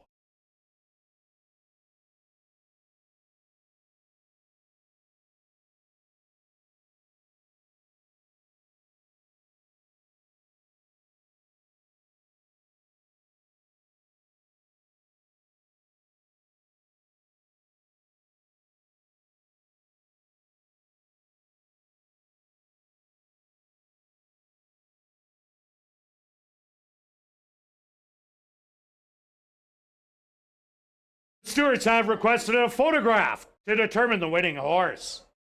They went the opening quarter 24-1, the half 48-4, 6 furlongs 116. Time for the 7 furlongs 131-2.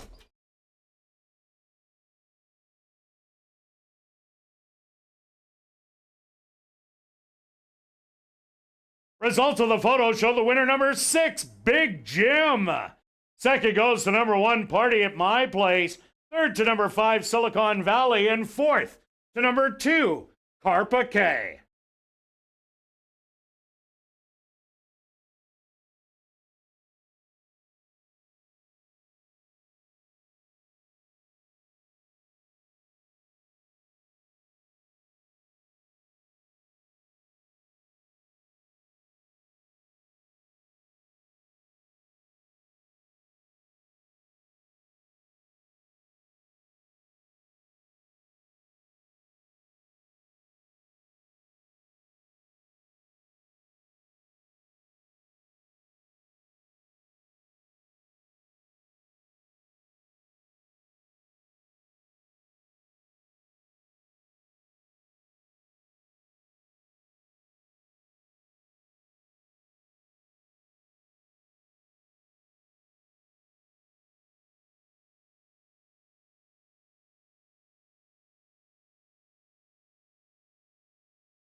Now entering the winner's enclosure, the official winner of Angie's happy 50th birthday purse. That's number 6, Big Jim. Big Jim is a big gelding, 3 years old, by Big Lightning. Out of the mare Jim and Peg's Gal by Royal Academy. Owned by Arnold Suster, trained by Martin Buffalo, and ridden to victory by Sven Baalrup. Time for the 7 furlongs, 131-2.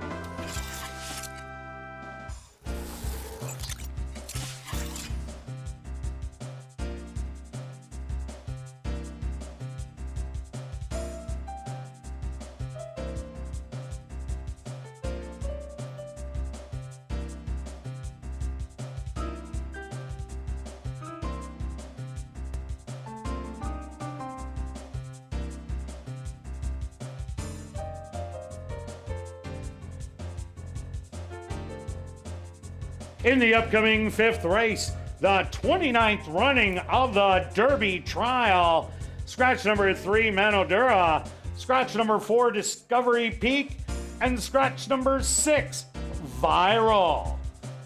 Kicking off the late pick 3 here in race number 5.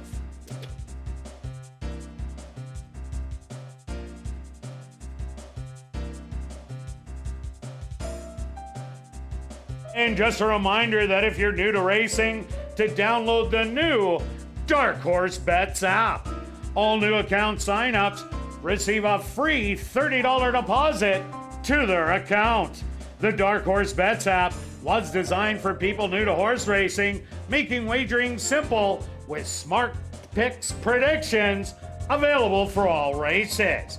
Get your free $30 now by signing up for Dark Horse Bets. Scan the QR code on the front of your program.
And welcome back down the paddock for race number 5, our featured race on the card. It's the 29th running of the Derby Trial for 3-year-olds. We're going to go 1 mile. Scratch number 3, Manodura. Scratch the 4, Discovery Peak. And scratch number 6, Viral. Let's take a look back at race number 4. Well, Big Jim had 1 little ounce left of running to get that win. No kidding. We've had 4 races. We've had 3 photos that were so close that you didn't want to make a bold prediction, which was fair. And it was like noses on the wire. So exciting to have so many races, and they were crawling a little bit. It is clearly a little bit. I seen you running through the grandstand there, and I think you were going faster than them, at least inside the 16th. I started inside the 16th full. They had to run the first 7. Yeah, it's still. Well, I would have called you the winner. Yes, Scratch. appreciate you got that. those long legs For sure. Now, it might not be your day on the photos today. You've lost 2 bad beats on this so far. Horrid ones. Yes, that's the game, though. That is the game, and you're not capping in correctly. So this is one of those is just a little bit unlucky on a bit of the trips and stuff, and so those losses, it's not handicapping in correctly. It's just kind of bad beats, and hopefully later in the week, if we're on the same horse, then I'll be cheering for you. Later in the week. How about right now? Okay. Let's start. Okay, Stretch, who do you like in here? Okay, let's start. The 1-9 favorite, maybe? Yes, I do like the 1-9. I like this horse even before the scratches. I've been impressed with this horse a little bit each time. First race, I thought it was a gift, and he ran like that. And then the next run ran a very nice race again. It was only 5 furlongs. But the last one probably impressed me the most because it was the 6 furlongs. Unsure if this horse could get the distance. But at the 8th pole, Carino asked this horse, and you saw another kick and kind of pulled away at the end a little bit and still looked. Maybe didn't have as much horse as Saxon did, but I just think that this horse is going to be controlling speed. We saw that speed can hold. The last race, they kind of all chased and kind of got tired, so I'm going to throw that last race out. But last week, it was carrying. Obviously, I don't have to sell it on anybody. The horse is 1-9. Yeah, I agree with you that Chicago's Gray is the speed, but this 1 mile, that's an extra quarter mile that this horse does have to run over that 6 furlong race last time out. Even though it did look that good, the one time it did go around 2 turns in a maiden effort, it was there for about 6 furlongs and then not there anymore and ended up well beaten in the end. But this looks like a different horse than the one I seen in that replay at Oaklawn. Even that last one for 12-5 where the horse got caught after having the big lead. But I'm taking a shot that the horse can't get the distance. And that's why I went to number 5, Saxon Saga. This looks like just the 2 of them. 2 outs ago, the horse ran a very game second to Chicago's Gray and came back with another really game second. But what I like about this one is it had to make a little bit of an early move to get into position. And then coming down the lane, it stayed right there. But Chicago's Gray kept running. Now with that extra furlong, I think Chicago's Gray might tire really late down the lane, and then Saxon Saga might just get up in the end. Absolutely, very possible. And I'll take 9-2 over 1-5. Absolutely, that's the value on the horse. I think the gap's going to get a little less. Nothing to disagree with you there. Both of our third selection is the 2. I think this horse is even going to close the gap a little bit on the top 2. Had the first start over the track at ASD. It's always a bit of a guess on horses coming from Alberta. If they like the track, the horse came in without a workout over the track. Now has a workout over the track. And a race. And a race, correct. And adds blinkers. And this horse just might be the sleeper to maybe get second or at least make it interesting late for sure. Yeah, maiden running in here, but not out of the question as this horse has been running really well. And number 1, Green Amazon. This is the one with the most experience. Going around 2 turns last year in the 2-year-old campaign. 1.70 yards, 1.70 yards, and then a 7 furlong and 1.16 in there. This horse has showed flashes of late closing efforts. Last time out, Jaffafa was just way too good. And this horse tried to chase around. I'm expecting Sven Balrup to sit back and make one late run, hopefully if they're tiring. So that is the 4 selection in here. Let's go to our wagers. Here in race number 5, Stretch, what do you have? I have a kind of a Kurt's bet, and I'll be I like it. I'll be the first to say that I don't play these until we've been betting together, watch on those races over the last couple of years. So it's simple. $20 try, 752. And myself, I'm bucking the trend. I'm going a $20 exactor, 5 and 7. Good luck with all your wagers here in race number 5, and we'll see you back for race 6.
Assiniboia Downs is proud to present our featured field here in race number 5.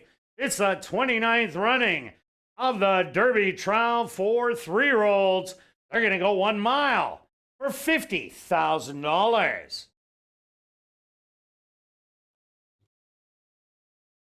Number 1 is Green Amazon, owned by Hardball Stable, trained by Stephen Gaskin with Sven Balrup. Number 2 is Rough Customer, owned by Ray Blassetti, trained by Ron Heggie with Andre Martin. Number 3, Manoduro is scratched. Also scratched number 4, Discovery Peak. Number 5 is Saxon Saga, owned by Bill Meikle and Wind Dancer Stable, trained by Wendy Anderson with Ronaldo Cumberbatch. Number 6, Viral, was scratched. Number 7 is Chicago's Gray, owned by Roll the Dice Stable, Royce Finley, and Arneson Farms, trained by Mary Duncan with Jorge Carreño. Following the running of the Derby Trial, Assiniboia Downs is very pleased to have on hand our Chief Executive Officer, Darren Dunn, to make a trophy presentation to the winning connections. Post time for the Derby Trial in approximately 3 minutes.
It's now 2 minutes to post time at ASD.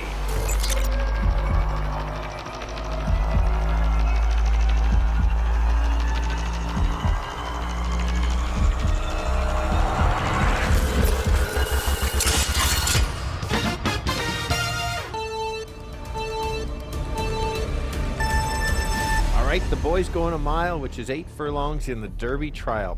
Prepping for the Manitoba Derby in 3 weeks. Let's go to the 7. Yes, it's the big favorites. It's going to be catch 'em if you can. They couldn't going short. Can they catch 'em going long? This is the kind of the factor.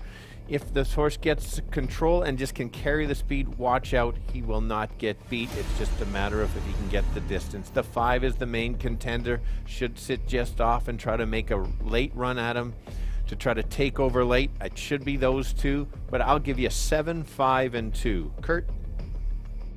Yeah, Stretch, I got the same top 3, but I'm reversing it only because Chicago's Gray. The distance, 1 mile, is the big question mark. Looked dynamite last time out and in every start here at the Downs. But 1 to 5 on the board. That's why I'm going to Saxon Saga. Great running style. Will be the stalker in here every step of the way. When the running comes late down the lane, I'm thinking it might be able to outkick the 7. And Rough Customer, the 2, rounds out my top 3. Good luck here in race 5.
Green Amazon, the first 3-year-old.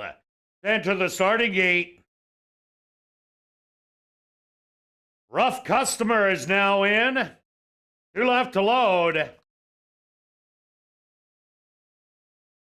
Saxon Saga.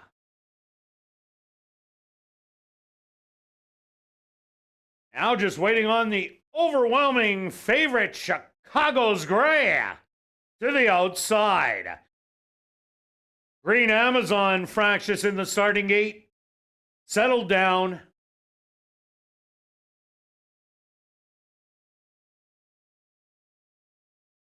The field is set. They're at the post.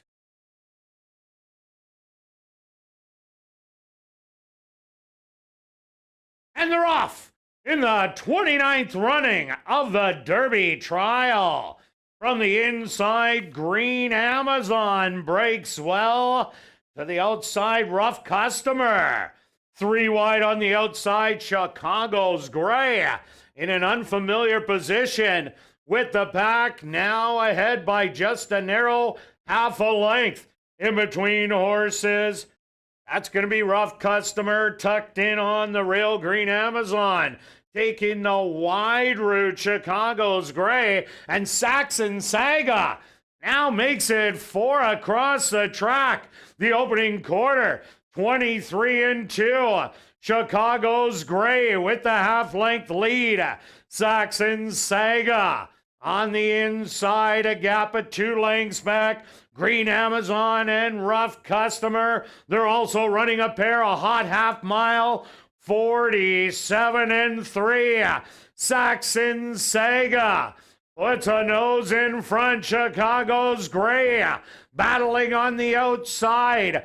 Green Amazon and Rough Customer is now the trailer.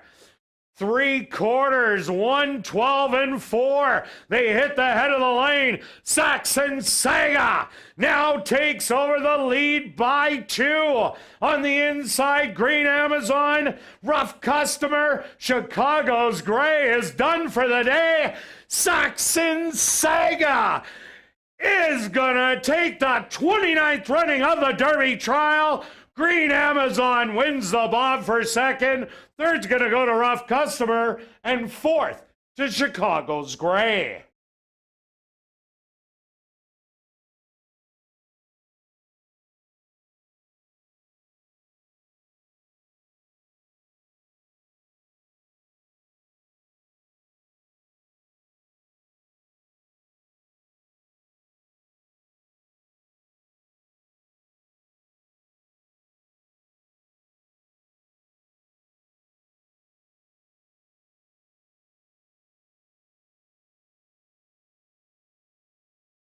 The stewards have posted number 5, Saxon Saga. As your race winner, a photograph has been called to determine the place and show positions. They went the opening quarter 23-2, the half 47-3, 6 furlongs 112-4, 7 furlongs 126-3. Time for the mile 141.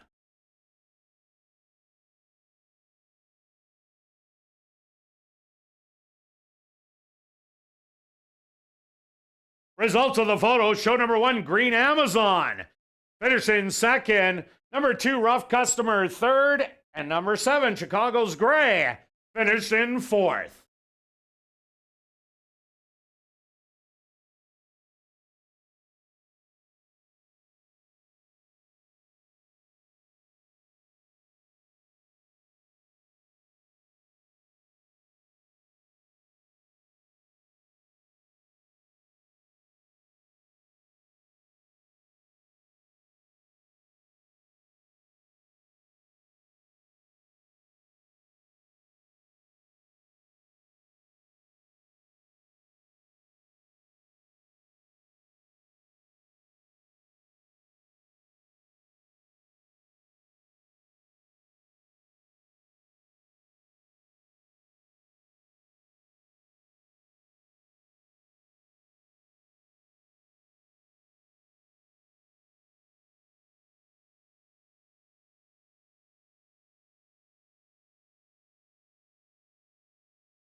Now entering the winner's enclosure, the official winner of the 29th running of the Derby Trial, that's number 5, Saxon Saga. Saxon Saga is a dark Bear Brown gelding, 5 years old, or 3 years old, by Slews Saga. Out of the mare, Tutu Stone by Grindstone. Owned by Bill Meikle and Wind Dancer Stable, trained by Wendy Anderson, and ridden to victory by Ronaldo Cumberbatch. Time for the mile, 1:41. Assiniboia Downs is very pleased to have on hand our Chief Executive Officer, Darren Dunn, to make a trophy presentation to the winning connections.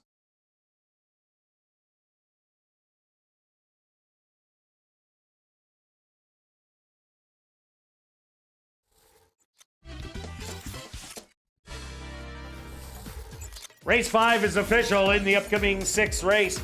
Our VIP Fan of the Night race, number 3, Bro Code. The owner should read Carol Brown. Scratch number 4, Love Ours.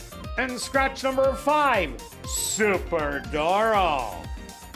And the Classic High 5 does have a carryover of just under $9,800 here in race number 6.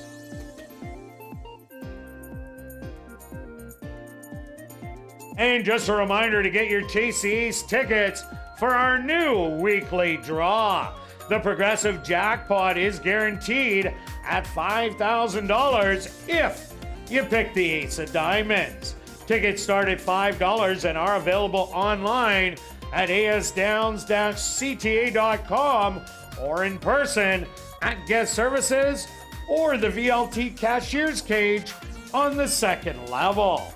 The weekly draw takes place this Wednesday at 9 p.m., so get your tickets now.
welcome back down the paddock for race number 6.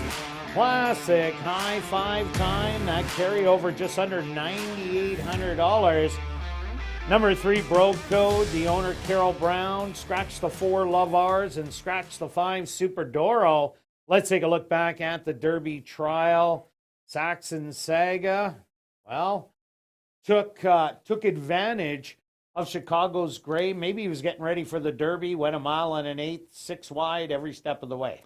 Yeah, it was. I think it was unfamiliar for Chicago's Gray because he was only sprinting here. I agree with that, and maybe the jockey felt that we couldn't go as fast early and tried to rate him, and sometimes that doesn't always work. It was a really good ride by Cumberbatch on the 5, recognizing the situation, battling and taking over, and just kind of kept going. We knew that horse, like you said in the last race, had something left and could run all day, and it kind of looked like that was the type of race that horse ran. Okay, on to race number 6, Stretch. What do you have? I'm going to the one in here. I've liked his last 3 races. Even that race 2 back that was 7th beaten 10 showed speed in a far too tough of a condition. And then those other 2 races just ran a really good race. Take a look at the last race, lost by half a length, but beat the rest by 7 lengths. That's big to me because this horse pressed on the outside and kept coming. The Taboo horse. Tara. Tara. Tattoo, Taboo. Was it Tattoo? Yeah, it was. Okay. Taboo. Tattoo. Good for you. What you're calling, I just call numbers. I did like Tara's in that last race, and this one battled right to the end. I think this horse can get a nice trip, can't get too far back because we've seen horses have to be near the lead, especially on the sprints. Gets that right trip, could be right there, and then the Bug Boy could get his first win at ASD. Yeah, he has a little bit of second-itis. I like number 6, My Boy Christian. I think Livery Man will have the lead with My Boy Christian chasing every step of the way. Then I think he's going to have the first shot at Livery Man.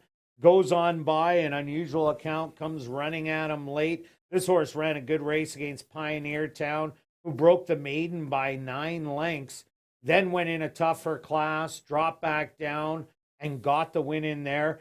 My Boy Christian has not run a bad race sprinting yet. Second to Drop a Caribou 4 outs ago. Drop a Caribou won the non-2, non-3, and non-4 all in succession. So My Boy Christian should get a perfect stalking trip.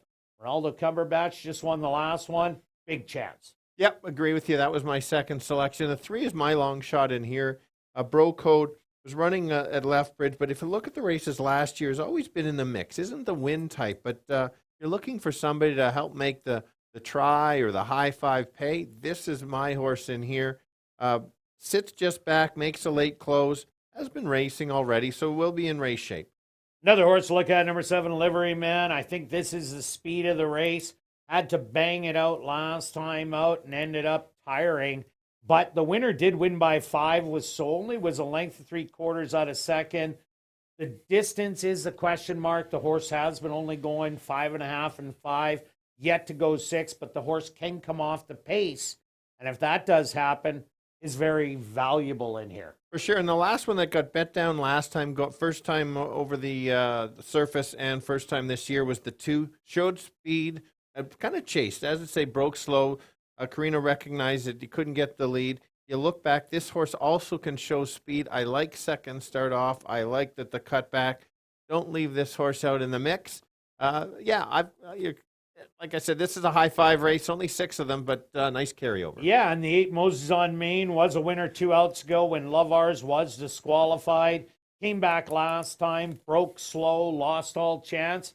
So definitely a chance to get out of the gate. All right, let's go to our wagers here in race 6. What do you got, Stretch? I'm taking a shot at the high 5 with the carryover. I'm keying the 1 on top with the 2-3-6 with the 2-3-6, and then it doesn't matter after that because I've got all 36. And myself, I'm doing the late daily double. I'm taking 1 and 6 in here with 3 and 4. $1 double, $4. I'm taking a $5 one for 20. Good luck with all your wagers. We'll see you back for race 7.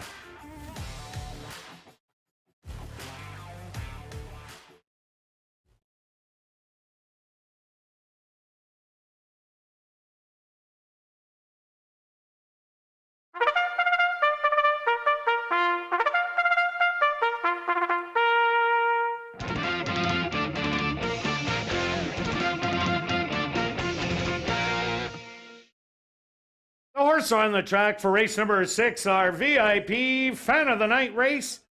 They're going to go 6 furlongs for $10,100. Number 1 is Unusual Account, owned and trained by Bill Kinch. Fraser Abley aboard. Number 2 is Great Vision, owned by Red Hawk Racing, trained by Cal Britton with Antonia Whitehall. Number 3 is Bro Code, owned by Carol Brown, trained by Alan Brown with Ronald Alley. Number 4, Love Ours, was scratched. Number 5, Super Doro, also scratched. Number 6 is My Boy Christian, owned by Devin Gittins and Gregoire Mavales, trained by Devin Gittins with Ronaldo Cumberbatch. Number 7 is Livery Man, owned and trained by Ryan DeJarlis with Stanley Shady Jr. Rounding out the field is number 8, Mosey's on Main, owned by 2 Points Ranch, trained by Blair Miller with Arthur Badu. Classic high five wagering here for our VIP Fan of the Night race. They'll go to post in approximately 3 minutes.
It's now 2 minutes to post time at ASD.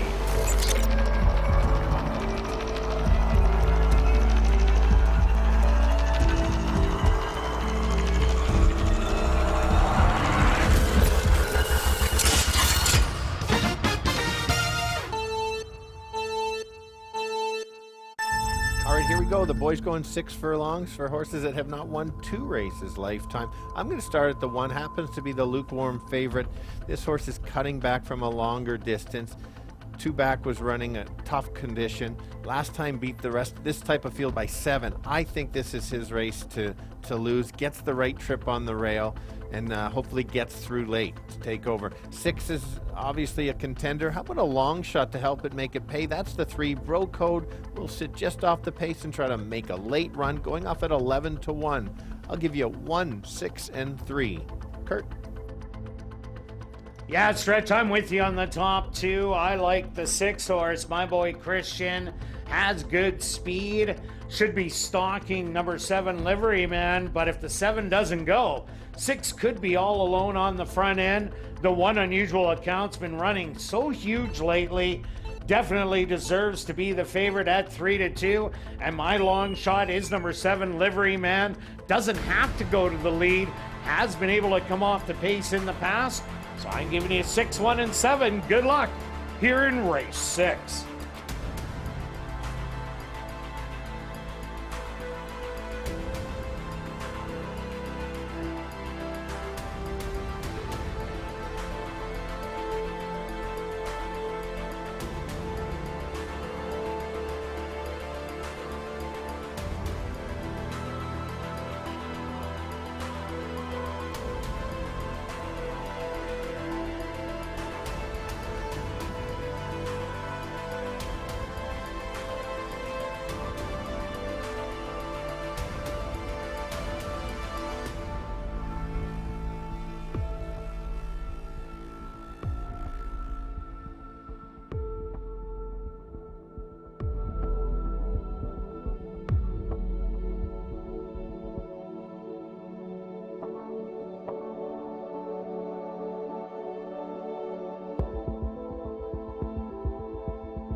post time.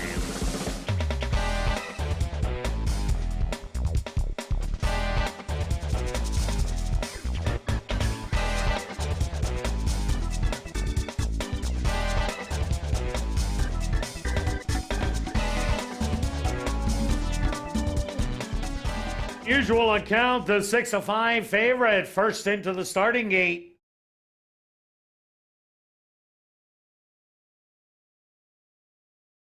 Great Vision now moves in. Next up, Bro Code.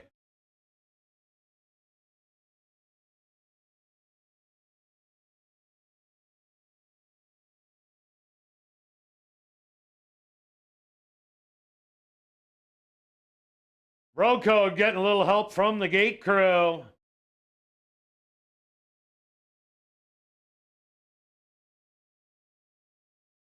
Next to go in, Liveryman. Just 2 left to load. Mosey's on main.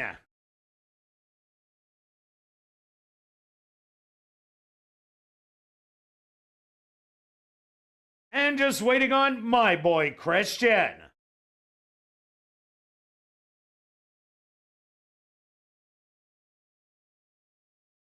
The field is set. They're at the post. My Boy Christian a little fractious.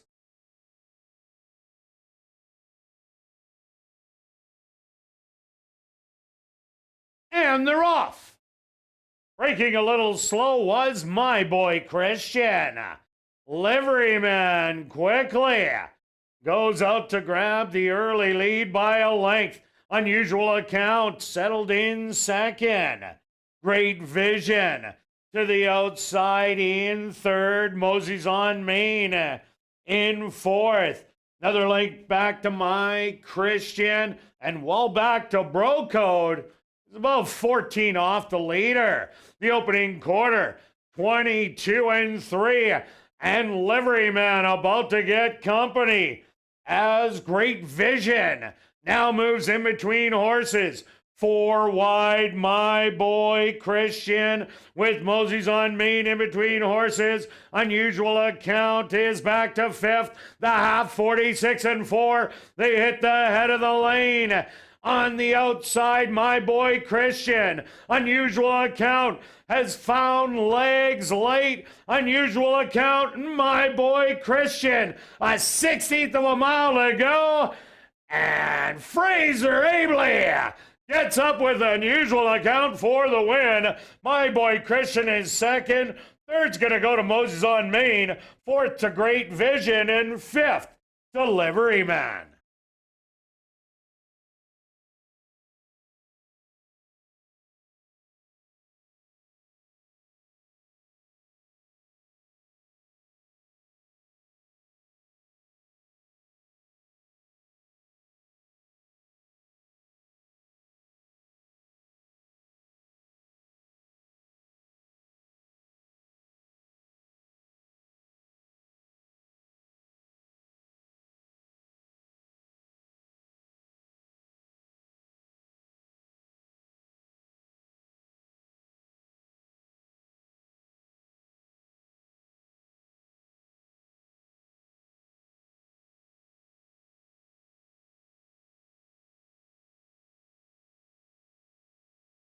The Stewards are posted number 1 Unusual Account as your race winner.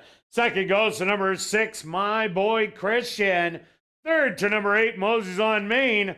Fourth to number 2, Great Vision. And fifth to number 7, Liveryman. They went the opening quarter 22-3. The half 46-4. 5 furlongs, 1:01 Time for the 6 furlongs, 1:13-3.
Now entering the winner's enclosure, the official winner of our VIP Fan of the Night race.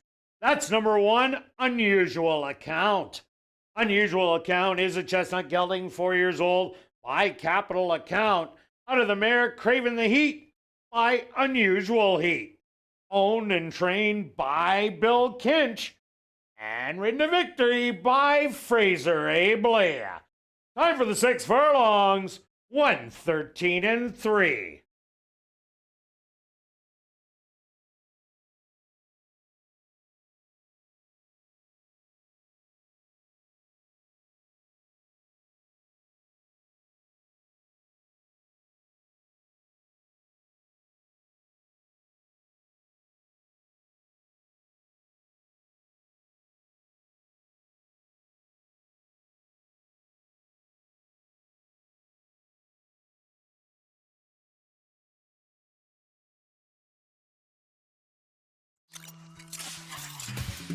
Race 6 is official in the upcoming 7th race.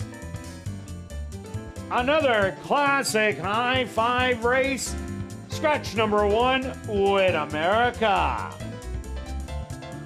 Classic high five wagering here in race number 7.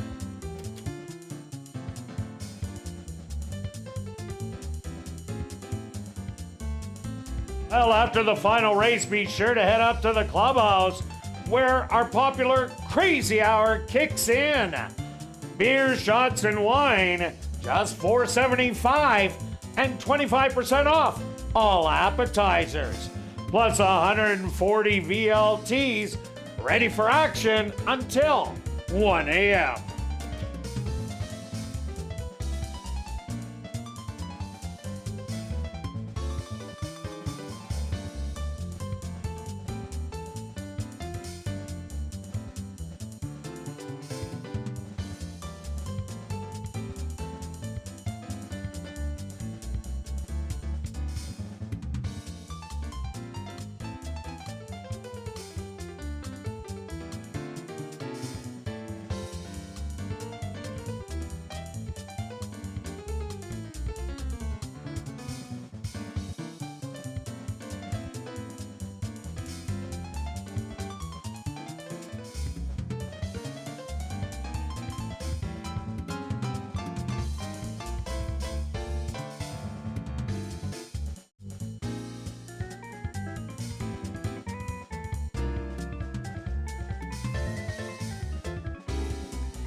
Ladies and gentlemen, turning your programs back to race number 6, we had a claim to report.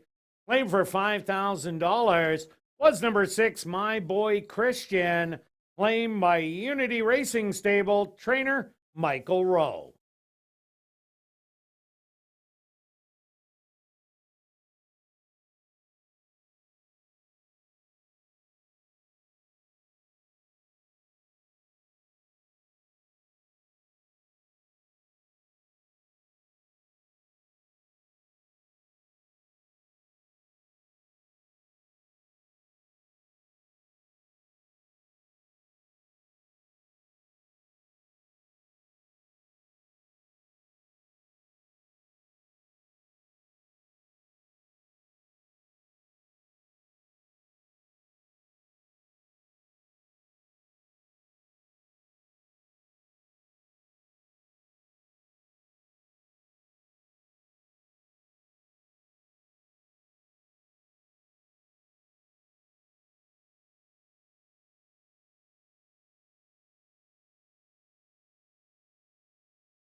And welcome back down the paddock for race number 7. We have an allowance optional $10,000 claimer for the boys 3 and up. They're going to go 6 furlongs. Scratch number 1, Wit America. Take a look back at race number 6. Well, Stretch, my luck continues as My Boy Christian broke slow out of the gate. But your horse also got in trouble and was able to re-rally. Fraser Abley gets his first win here at Assiniboia. Yeah, he didn't panic in the sense of, he had to get him out of there. In this case, I don't feel bad for you because I think the 1 was the best horse in the race. I agree with you there wholeheartedly. Yeah, so it helps me keep going in the pick 4. A couple nice payouts on a few of them. So hopefully we can finish it off. It's a couple nice payouts right now, just looking at the board. I know, we've saved the best betting race for last. Races have been great all night. So many photos. But I think the 8's probably going to be the favorite, but as you can see, both of us don't have it. It is that wide open of a field. Our top selection, we can go back and forth on this one, is the 4. If Danielle can find the 4, perfect. Doing an excellent job tonight. House limit, morning line 3-1, going off at 14-1 right now. I don't know why nobody likes our horse, Kirt. I don't know. One of those second level allowance dropping into first level allowance, which we seen Del Vecchio win last time out with that move.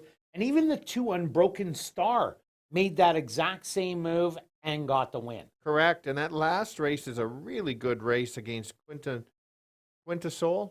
Sure. Okay. Thank you. I'll go with that.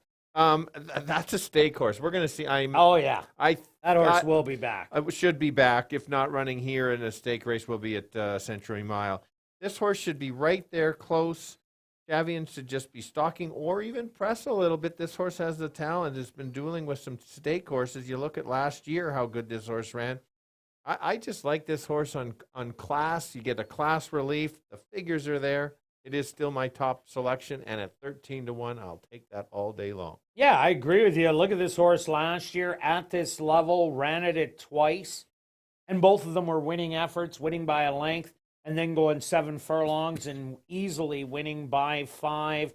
Throw out that race 2 outs ago, as there was way too much speed in here, but there's a lot less today. It looks like there's maybe only one other one. Another horse I like, number 3, My Noah, came by way of Oaklawn Park and made his presence felt first time out. Won by a length, beating the 8. And then in the comeback race, it was Del Vecchio taking the drop in. Had a hard-fought victory. Mr. McLean had run second in the first level allowance and was also being heavily bet that race. But My Noah, coming off that non-2-lifer win, ran absolutely huge and needs respect and is not getting it at 11-1. I completely agree with you. And then both of our third pick, I think you can agree with me. We were looking for a price horse, and this horse is at 7-2. The odds board is interesting for me. This horse has run really well. Good first out.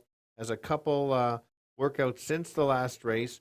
This horse is well spotted, lightly raced, 4 or 5 in the money last year at very similar levels. Wins races. It should get the trip. 7-2, I think, is a little low for this field, but certainly in contention. Yeah, Unbroken Star. Look at that horse on the inside.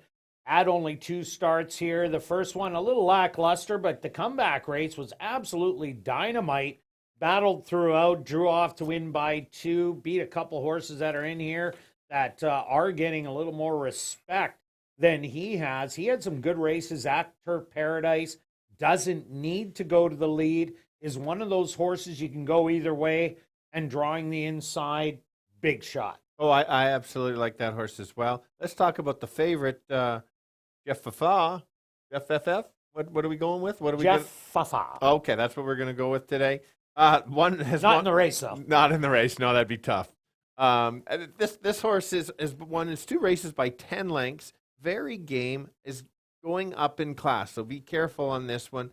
Likes to be on the front end. Has improved greatly from last year. Has been getting better and better. Those times are quick. Just this is a tough test for him. Yeah, this is a big step up. Look at number 7, Papa Oscar Whiskey. Was a winner by 5 in the 10-on-2 lifer after running second in the 10-on-3 lifer. Hit this allowance field last time out and was beaten by a second-level dropper to the first level, that being Warriors Map that day. But Papa Oscar Whiskey will not see the front end in here. I think is a bit up against it as a non-3 lifer. For sure, and let's talk about the 9, 7-2, a lower-priced horse. Did finish second to the other 2 selections. Third start off left, gets a workout coming in. Sits better closing. Will probably be wide in this race. Will need a pretty good trip, but is capable of being in the money. And look at number 5, the Boss Factor. Ran third 2 outs ago when he sprinted going 5.5 against Trumpum and Grey Admiral. Comeback race. First ability ended up going wire to wire in there, but the horse has a decent running style and can definitely get in at a big price, 23-1. Let's go to our wagers here in race number 7. Stretch, what do you have? I like my exactor box even more. I could almost say, Beth, let's double that up, but we'll just leave it today. We'll save a couple stretch change alerts for tomorrow. $3 exactor box, 3, 4, and 6. Not as confident as I am, play a $1 for $6. And myself, I'm going 50 to place on the 4. I'm drooling right now at 10-1. Good luck with all your wagers here in race 7, and we'll see you back tomorrow, 6:45 Central, for ASD Live.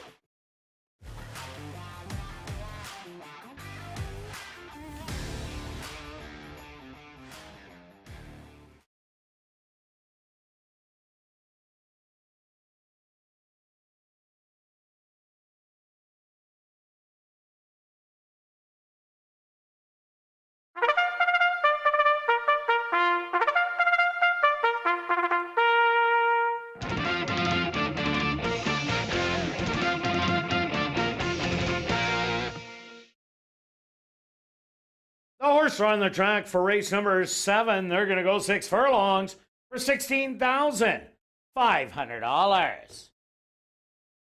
Number 1, Wit America, was scratched. Number 2 is Unbroken Star, owned by Jared Brown, Shamrock Stables, and Regal Group, trained by Jared Brown with Hodegay Carreño. Number 3 is Minoa, owned by Let's Dance Stable, trained by Mike Tamphorn with Praven Badri.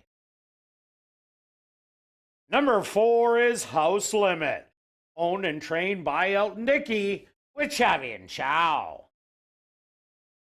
Number 5, the Boss Factor, owned by Quinny Racing, trained by Tom Gardaby Jr. with Ronald Alley. Number 6 is McKeg, owned by Nirco Limited, trained by Carl Anderson with Stanley Chady Jr.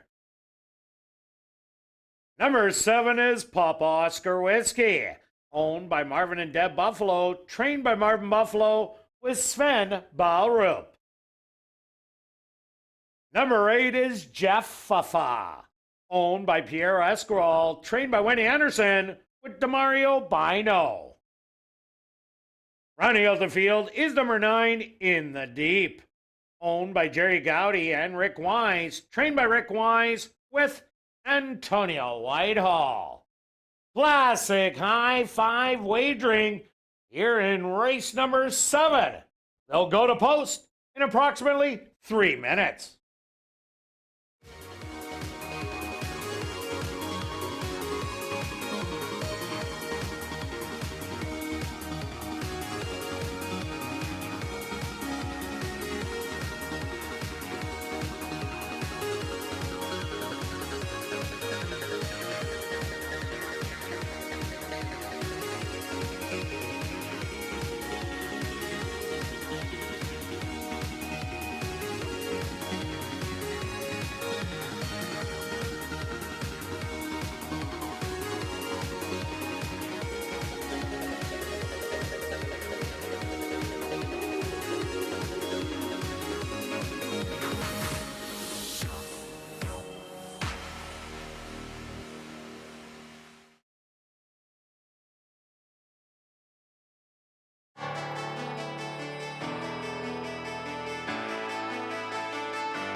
It's now 2 minutes to post time at ASD.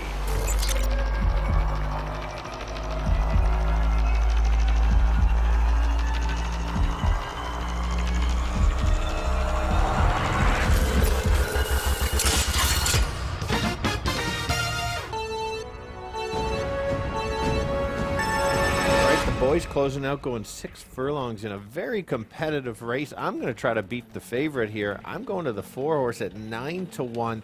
This horse has the back class, dropping into a condition or claiming level that this horse can win. Is better, slightly better on these horses if he's right. I think he is. Another price horse is the 3. 2 good starts here. Should sit just off the pace and try to make a run late.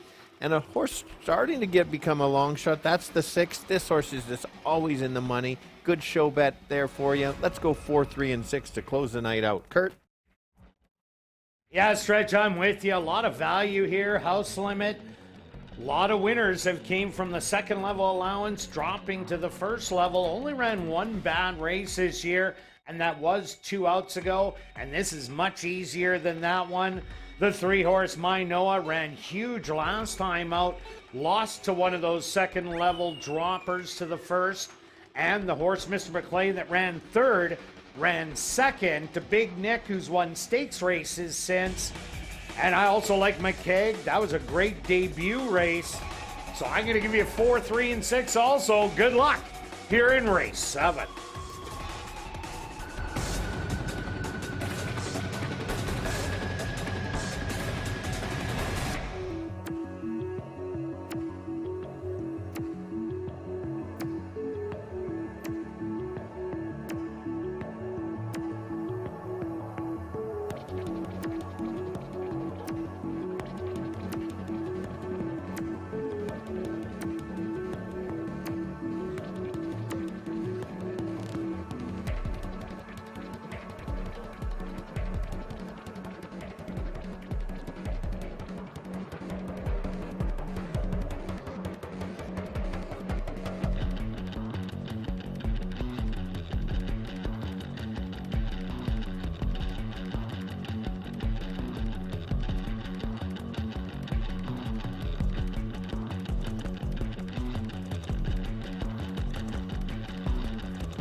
time.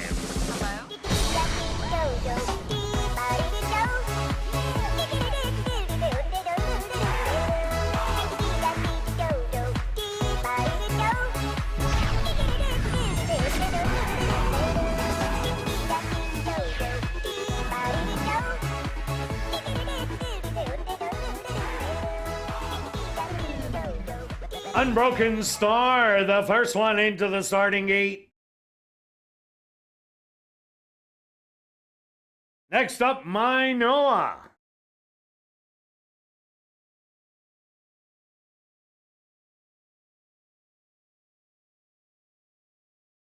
House Limit ready to go in. The Boss Factor's next.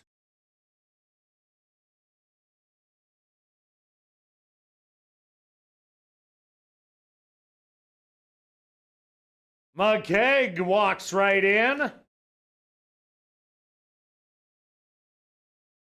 Papa Oscar Whiskey steps up and in. 2 left to load. A 9-5 favorite. Jaffafa.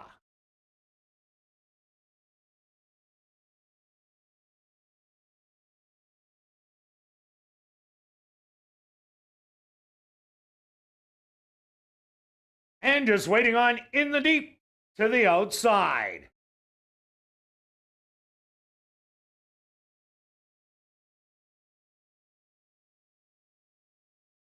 They're at the post and they're off. From the middle, Papa Oscar Whiskey shows a little bit of speed. Now Jaffafa takes over and will grab the lead by a length and a half. Papa Oscar Whiskey back to second, In the Deep. On the outside in third, House Limit. Coming up the rail in fourth, My Noah back to fifth. In between horses, McKeag.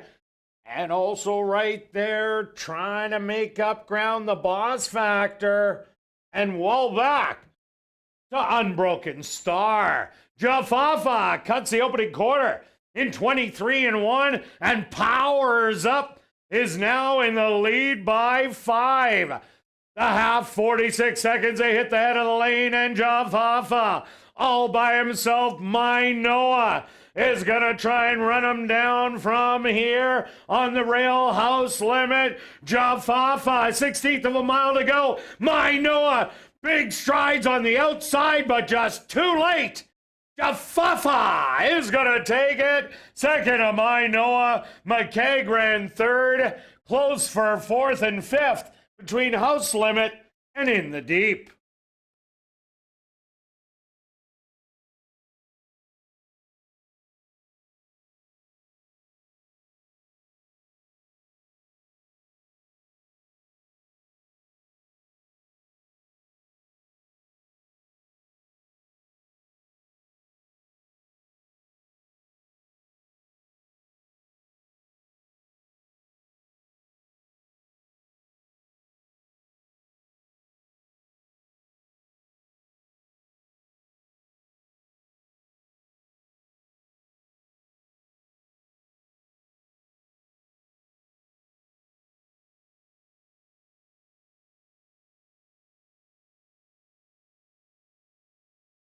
The stewards are posted number 8, Jaffafa, as your race winner. Second goes to number 3, My Noah. Third to number 6, McKeag. A photograph has been called to determine the 4th and 5th place finishers. They went the opening quarter 23-1, the half 46 seconds, 5 furlongs 58-4. Time for the 6 furlongs 1:11-4.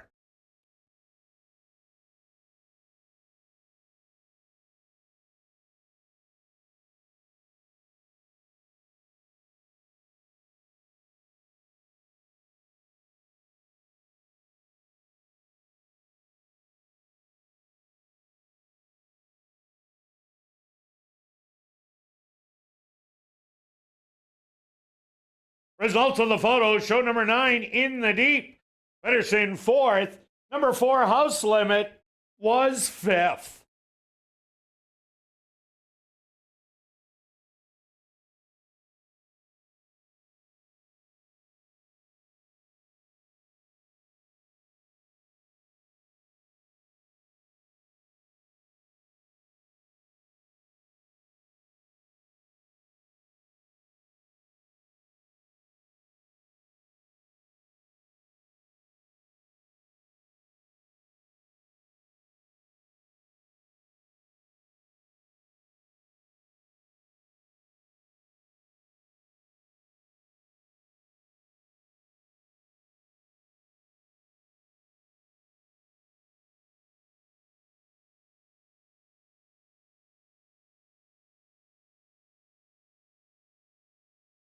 Now entering the winner's enclosure, the official winner here in race 7, that's number 8, Jafafa.